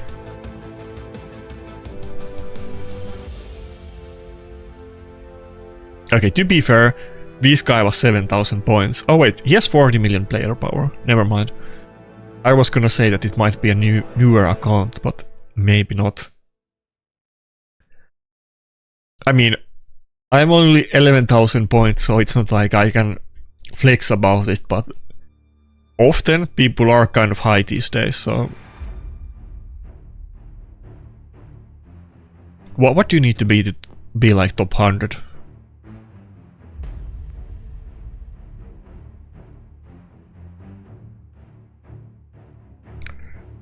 Oh, Biohack is still in top 100, holy moly. Even after his hiatus, he's still holding the 4th. He used to be the carry in our clan when I still had my own clan. Him and Father Starboost in SP these days. Okay, so top 100 is nice. Top 100 is 37,000 points. Too bad you can't see top 500. I'm sure it would go down a good amount. But yeah, imagine there's so many people with 40,000 points. Wait, did I had one of those just now? I think I had maybe earlier today on last stream, but I think I had a couple, or yeah. Actually on last stream I think I fought somebody that was like 53,000. Can we find that guy? Wait, 53,000 is really high. I think we fought this guy, Rodney. Yeah, we fought him. Pretty sure I lost to him, but I don't remember exactly what happened. I mean, there's no way I won it, right? And I think one of the winners in the game competition, let me double check. I think one of the winners was almost 50,000. Unless I remember it wrong. Yeah, okay, I don't remember it wrong. Let me show you. By the way, so somebody was saying that, you know, on one video I calculated the names of Fatalis, Blade Master, and the, what do you call it? Is it Reaper? Not Reaper. What's the evil guy of Turtles? Is it Reaper? Let me Google Turtles bad guy. Shredder. Not Reaper, I mean Shredder. Basically the same essence, but... So... I think on the last stream, not the last stream, on the second or third last stream, I accidentally called a Shredder Fatalist Blade Master. But it was like a fight that lasted 2 seconds or something. But then on last video or last stream, I lost to actual Fatalist Blade Master, and then there was some comments that was it actually Fatalist Blade Master, but let me show it to you. This guy was one of the winners in the game competition, and he totally destroyed me with the Fatalist. He banned my other nuker, and I didn't have enough damage with Predator to kill his shield, and he gets a shield every turn, and when he has a shield up you can't crit on him, and he obviously was built very high health and tanky, and it was kind of like I killed everybody in his team except Fatalist, and I think I had everybody alive in my team except one, and I just couldn't kill him, and I knew the moment that it happened that I'm not gonna be able to win that battle.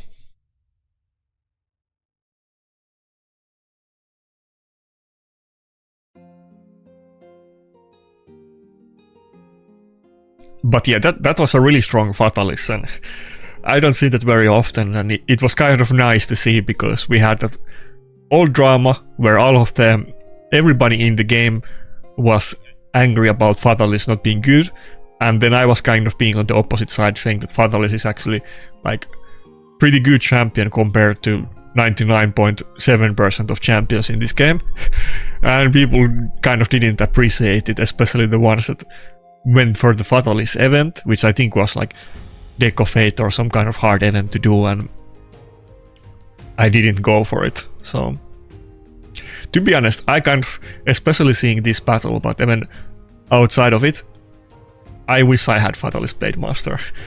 I'm sure I would have as much fun with him as Predator, and I would have been using him like basically 100% battles all this time.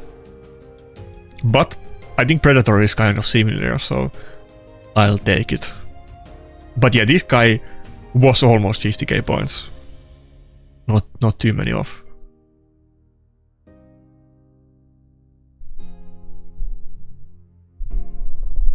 And it was a close one. I mean, it kind of looked like I was winning the battle, but not really. I couldn't finish off the Fatalist, he was too tanky. To be fair, my Predator gear is like way better. On that stream, he didn't have Blessing. He now has 1-star Blessing, which gives him 7k health.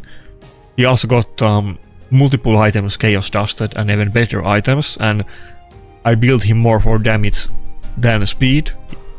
He gained very good amount of damage, so maybe this time it could be doable, who knows.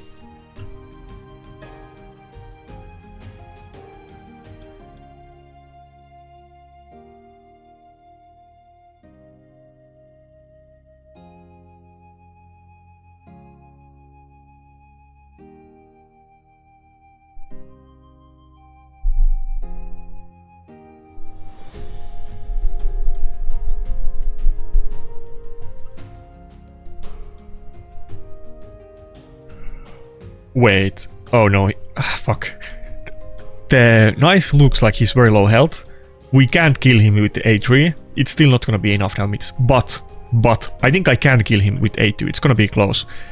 If the first hit kills it, then the second hit is gonna kill it on the other form. What? Die? Oh, let's go. Let's go! Predator totally destroyed, nice. There you go, I'm vindicated. Everybody still keeps shitting on me for shilling for Predator, but there you go, totally destroyed a Nice team. Obviously it's whatever, but there you go. You saw it anyway. Oh, we got another guy with YouTube channel in his name, let's see.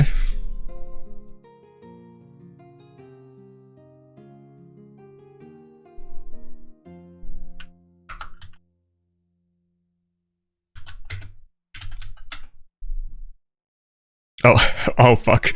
I did find his channel. He has a,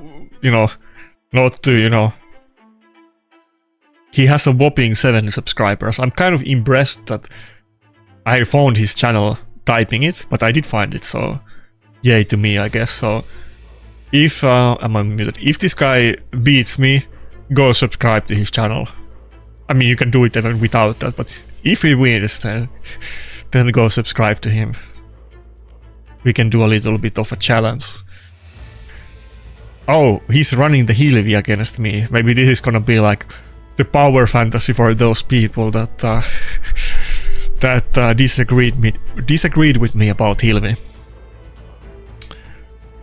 Obviously, it's losable matchup, but I would be more afraid of Odin. I think it's very similar to Odin. Let's be honest. What's the name of this guy? I always forget. He's like hits really hard and ignores defense, but that's about it. And Harima is not geared, so I can't do that. I think we go with Maud. Yeah, we go with Maud.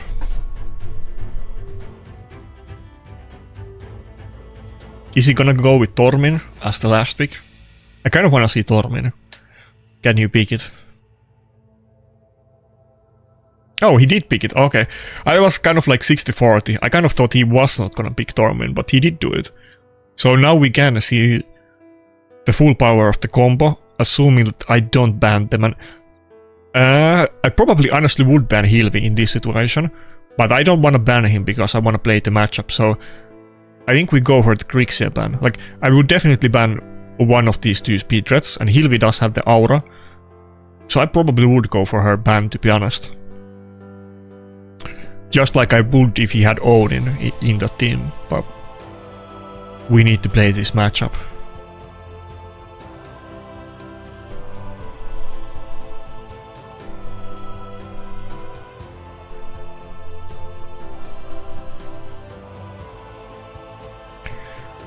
By the way, Harima would have been great pick here, but I didn't have her built. But technically, all of the champions in his team are ignore defense. Now that Tormin gets it from the burns. Fuck, I think I should have opened with Polymorph, but we opened with this. No, didn't even get stunned. Okay, that was a mistake. I should have opened with Polymorph. Polymorph Hilvi and Hilvi or the whatever this Void Nuker is. That probably would have been the play. Okay, so I got CC'd, I lost a little bit turns there. Still looking kind of bad. Tormin is not doing a lot of damage, and by the way, not to toot my own horn, but this is exactly what I said on my video happens, that Tormin doesn't do any damage, and both of them do like 2 buffs with all of their skills and are super ultra mega prone to... Come on, please no fear. Oh fuck, I was too slow and didn't do A2, I kind of trolled there, but both of them are super prone to polymorph. Okay, if I did A2 there, if I was 0.1 seconds faster, I would have won it, but it's okay. I'm fine with taking a loss after I got to do my wheel speech, so... This guy does really high damage, him I'm really afraid of. Yeah. Not really Tormin though. Fuck. Should I do A2? I think we still do it. I am getting frozen, so that's an issue. But he's not really doing damage. I mean, he can do with the A2, but I'm not burned right now. Yeah, outside of the burn, it's not gonna do anything. Okay, as long as Predator doesn't get frozen again, we still have a chance to make a comeback. This guy is like taking a kill every turn that he does. Okay, I kind of trolled this battle. If I wasn't too slow and I did A2, I would have won it. I think we lost it now.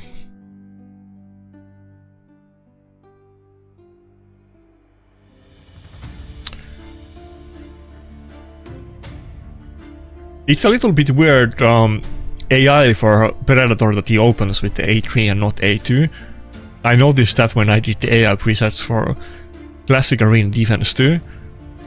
Maybe I'll make a separate video about him, but you definitely want to make him open with the A2 in defense and not A3.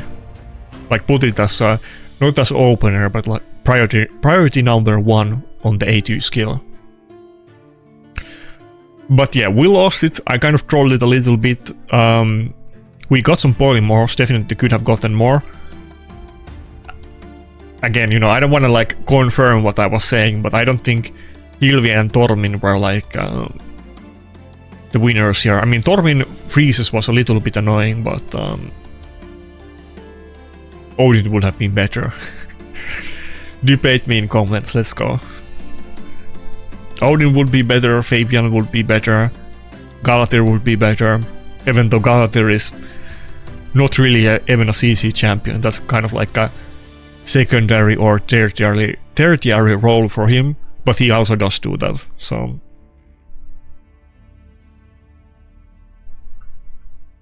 That being said, if I pull Hilvi in 1+1 event tomorrow, which would be super ironic, I kind of want it to happen because that would be so funny, but if I do, I will build her, but not gonna do the deck of fate.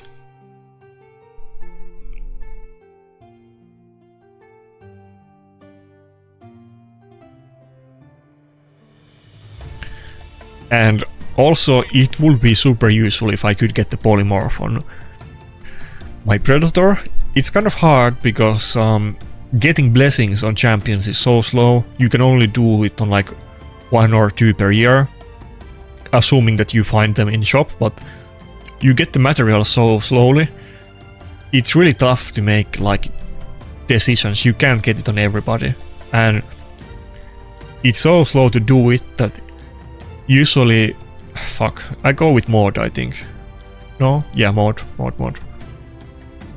Usually by the time that you get it on a champion, that champion has been like a year in the game, and chances are that it's about to be irrelevant or outdated at least. Kind of like with my Nice.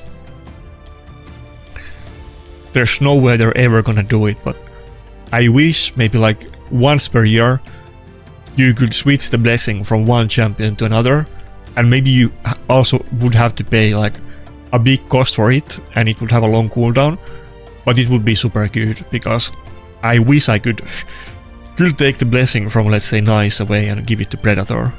That would be like huge progress on my account.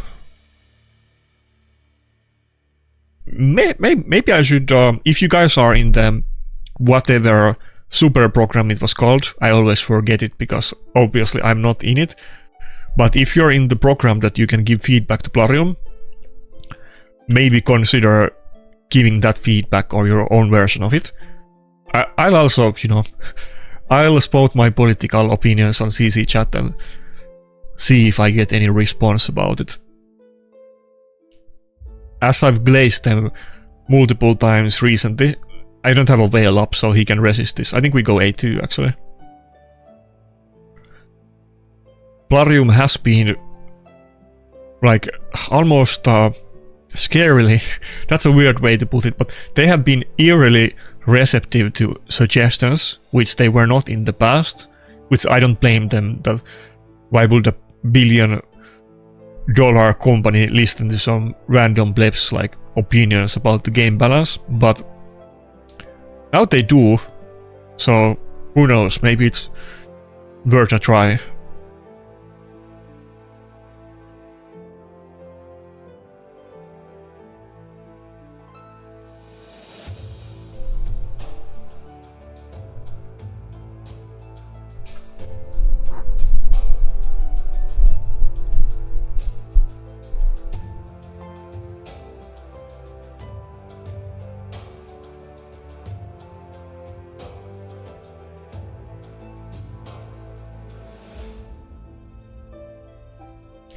Fuck, everybody got locked out. It's still winnable, but I wish Predator could have gotten one more turn with the A3 and actually block revived one of the nukers. He also doesn't, I think he only got 1 kill so far, so... Fuck, this Marius is proccing the relic non-stop, the whatever gives you extra turn.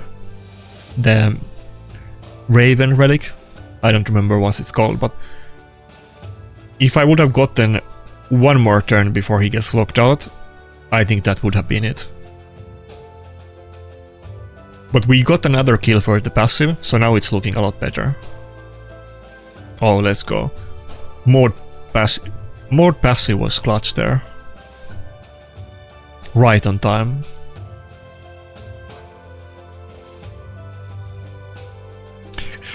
That's maybe another reason why I want them to make getting more easier, because dude, I wish I could just +4 empower it. It would be super cool. I totally would want to do it, because the one thing that I hate about Maud is that she has kind of low base stats and is not tanky. And if she was a bit more tanky, I think she would be way better. Because she's kind of meant to be, like, with her passive and her heals and so on, she's meant to be a support that keeps your team alive. But if she doesn't stay alive, then what's the point?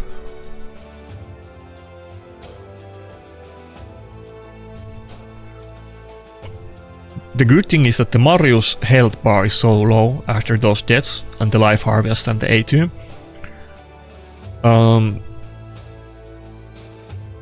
If we just get the passive proc, we're gonna kill it with A1, which is great.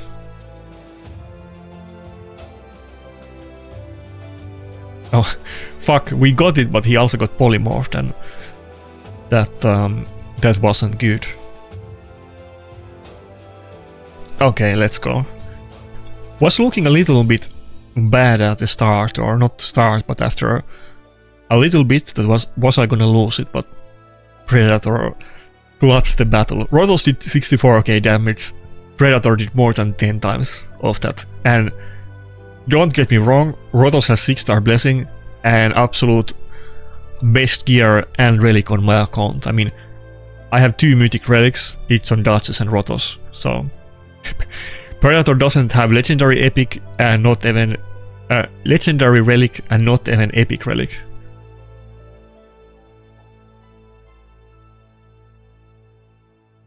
And the blessing is low, which would be huge.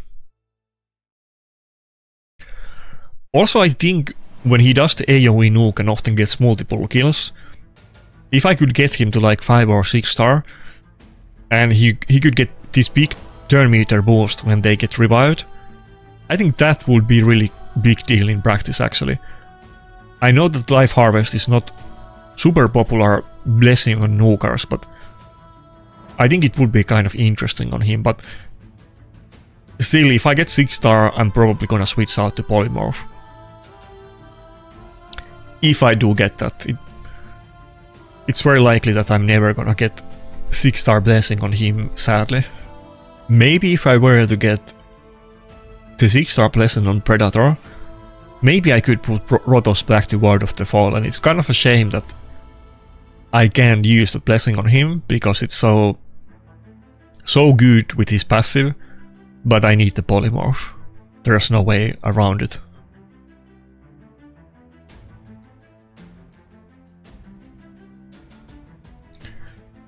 If all of my main champions had 6 star blessing, I definitely would not use polymorph on Rotos, but I really need it.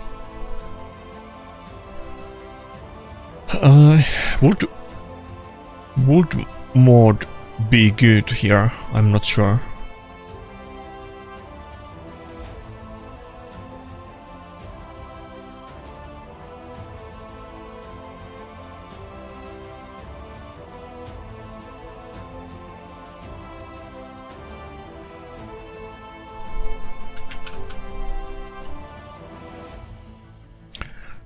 By the way, as a reminder, and not that I mind it, but pretty often people ask about my builds in comments, and you know, I will definitely answer if you have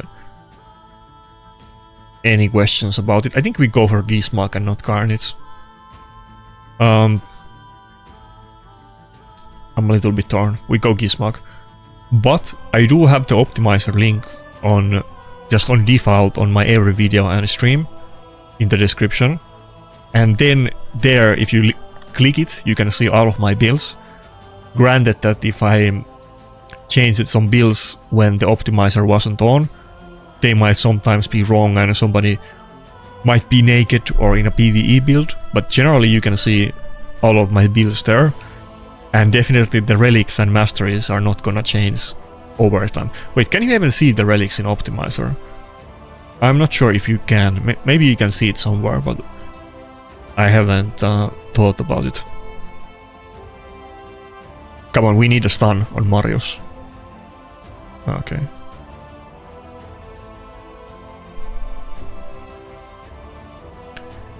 Maybe I should have opened with the A3 and not the A2. Should have A3'd the Carnage. Wait, can I cut in? Okay, if I can go before Carnage, it's still fine. Oh, fuck.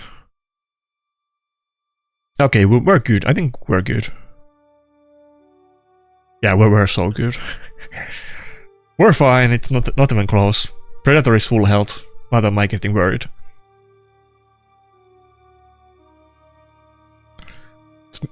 It's not very often that the Kalvalax really does anything to my team, but this time Kalvalax did do a little bit of damage. Oh fuck, he proc the Swift Parry. Please don't solo me on your last stand. Wait, I have Whale, I can just kill it.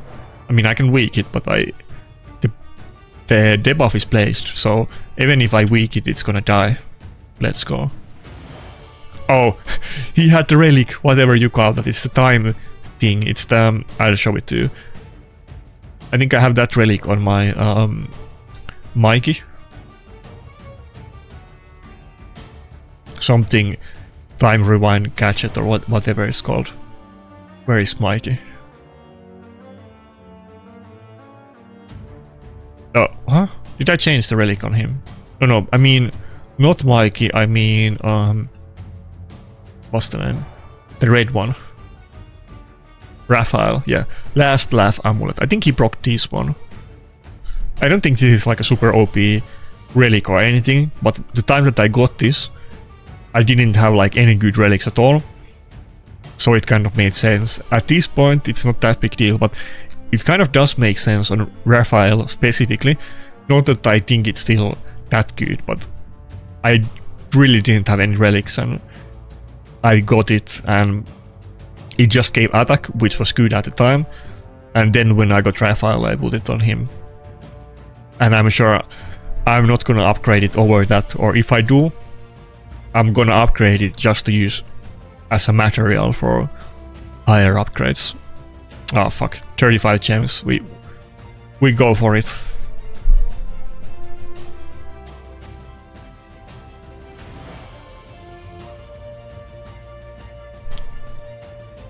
But yeah, here as an example that my mod has 119k health, which is not super tanky. Obviously I could clip it a little bit and she does not have my best stuff and she is in speed boost and accuracy banner, but even still that feels a little bit low. That guy probably bugged out. Happens to me from time to time as well.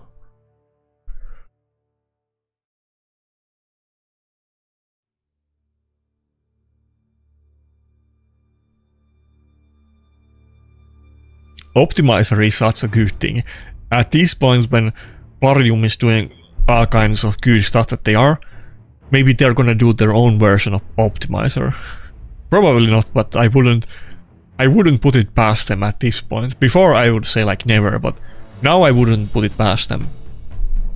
By the way, one other thing, I mentioned this before, but outside of the list that I read at the start of the video, Plarium also personally to me replied several days ago when I asked about us having pity counter for shards, that you can see how many shards you have pulled and how many is left for pity counter, or are you already at the guaranteed champion or something.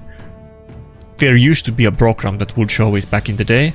It would just data mine it from the game files, and Plarium disabled it and called it a security risk, which may be true. People were disputing that, but I don't really know about it, so I can't say. But I asked about it from community managers, and I have asked the same questions like at least 5 times before. It's not the first time that I ask about it, and they said that they're taking that feedback into consideration, and other people have said the same thing in the premium club or whatever it's called. Not that that's a confirmation that they're gonna do it, but before they never did comment anything about it, so I think the fact that they said anything to that comment and acknowledged it and even added context that they had heard this message before, I think there's a good chance that they're gonna do it. I think it's more likely than not at this point that they are gonna do it. So that's another unconfirmed but likely quality of life thing that we will get eventually. I don't think pity counter is gonna like change the game or anything, but mostly it's just annoying that you can't see the counter. Not even annoying, it's almost insulting. I mean, they're like keeping the information away from you, so you make bad, uninformed decisions. That's basically the implication of it. I mean, even if you can make informed decisions, it's not like they're gonna go bankrupt, and probably they're not even gonna lose money over it or anything. I mean, not that I can say, but I think just as likely as somebody might not buy shards because they are far away from proccing the pity, somebody might buy shards because they are kind of close to pity and want to proc it. So, but it's just kind of insulting to the players, if you ask me. It's a weird thing to do. Especially since pity counter is very common mechanic in, like, other games have the same thing. They have the same mechanic that if you fail someone many times in a row, then you get a guaranteed pull. And in those games it also shows you how many pulls you have left to get guaranteed. This is like not rare thing at all, like all the games do it. Okay, in other news, I think we're fucked in this battle though. Nice, got us. There's no way I can make a comeback from this. Okay, not. I mean, Nice is still better than Predator, let's not get that twisted. I'm pretty hyped about the player. That was like a combination of Predator and Plarium. I don't know if that was like a Freudian slip, but I'm pretty hyped about Predator. Nice though is, you know, okay, you can sometimes beat Nice even in 1 versus 1, but Nice is still like trillion times better than Predator. Don't get it wrong.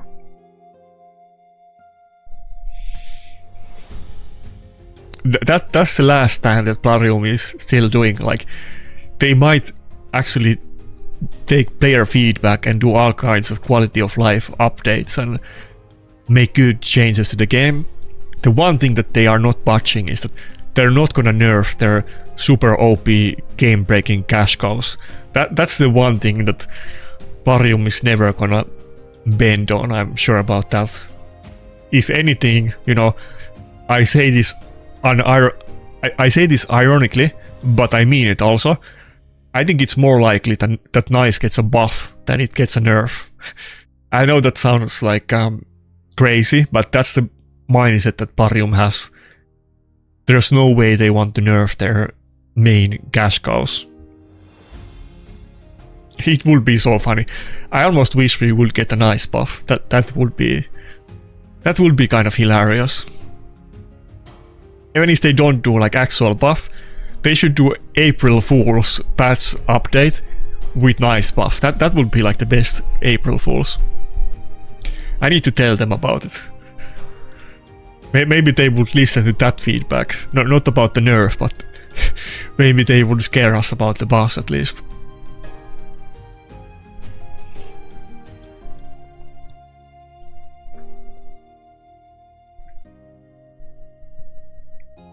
By the way, if that prediction comes to life like several others that I did recently, then quote me on that one, that I called the Nice April Fools. But that will be such a good April Fools, and Plarium always does it, so I wouldn't rule that out of the possible things that they might do.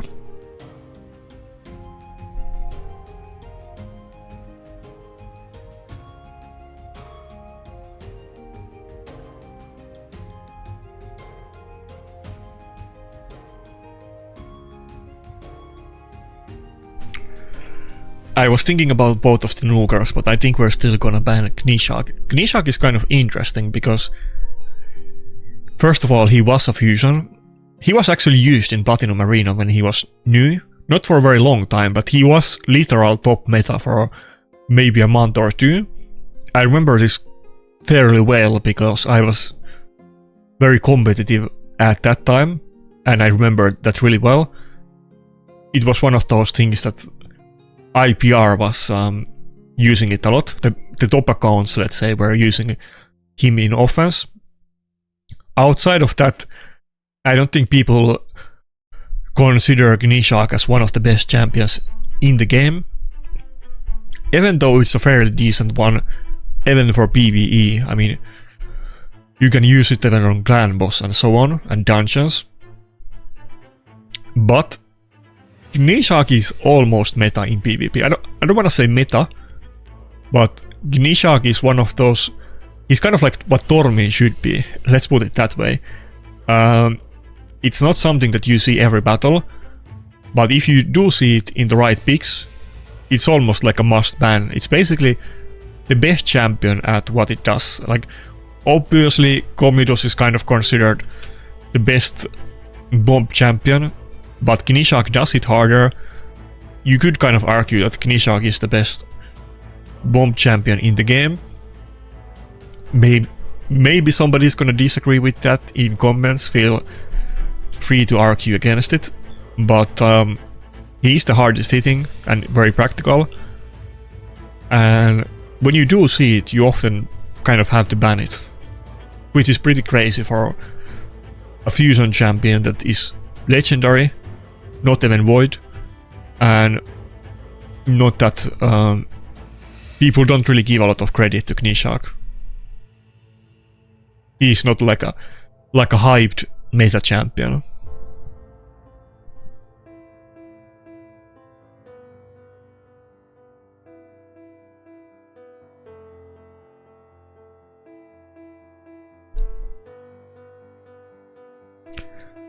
I think this is gonna be the last battle today.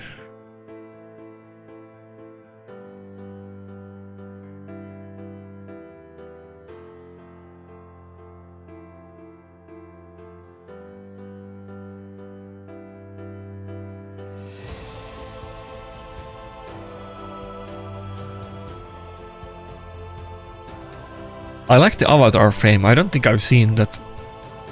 I don't remember seeing it at all, like the blue frame. I don't know where you get it from, but it looks neat.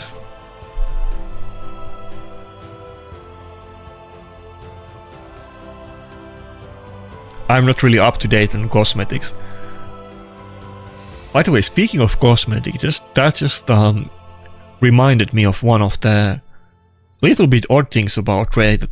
At one point, they started doing skins for characters, and I think there's even some skins that you can buy, but they kind of stopped doing the skins. I don't know if they even do them at all anymore, or if they do them, it's very rare. But it's kind of like they tried it, I guess, and it wasn't making them a lot of money, I assume, and they kind of forgot about it.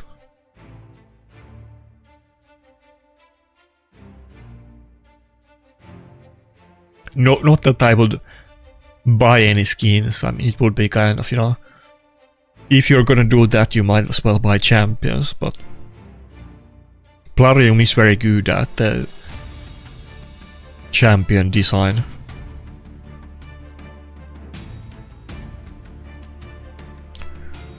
I don't think the Leonardo is the worst thing here.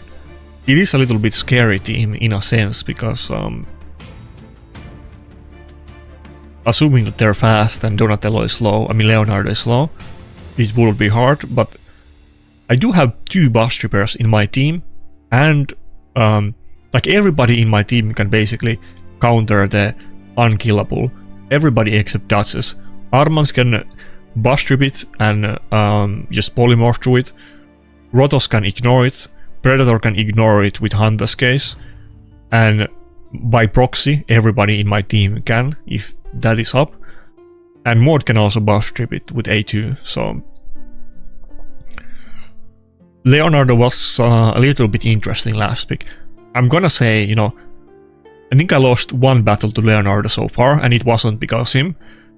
I'm a little bit warming up to Leonardo. Like, I think you can use him as a third nuker or like pseudo nuker support champion. I think for the buffs that he does, it's actually can be kind of useful. But the issue with that is that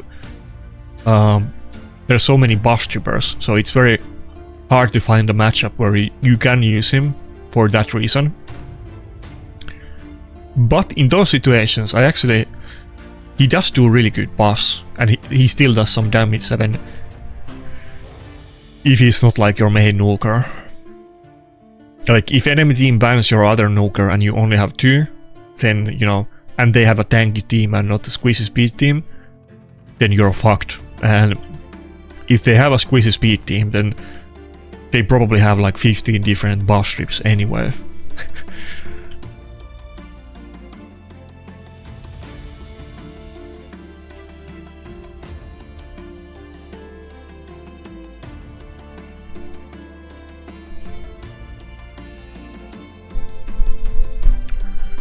Come on, let's get the last battle as a win. I had a rough start, and then some small loss streaks every now and then later on, but I think we probably had pretty decent... oh fuck, I hit 2... Did I just hit 300k damage with the hit 2? That I don't think that's ever happened to me before, that Predator kills himself with the AoE nuke against Empress. I think that's literally the first time it ever happened. What? Okay, that Predator... Why did I hit... What? 26k on Armats. I think that must be on Death Dealer. Okay. I was a little bit confused. That could almost be like a sneaky... Like a very, unpredictable strategy. I think I've seen people mention it before, not in the sense to abuse it, but I think people have mentioned to me that they saw it. But if you have a Death Dealer on Empress, then I guess if the enemy even like touches you, they're gonna like explode themselves, because they're gonna do like 300k damage and die. So that's an interesting one. I was confused for a couple of seconds there that, you know, I know I've been, you know, sniffing copium with Predator, and people are kind of disagree with me on that, but 300k is a little bit too much for him. Take into account it's also like a double hit, so that would have been crazy damage.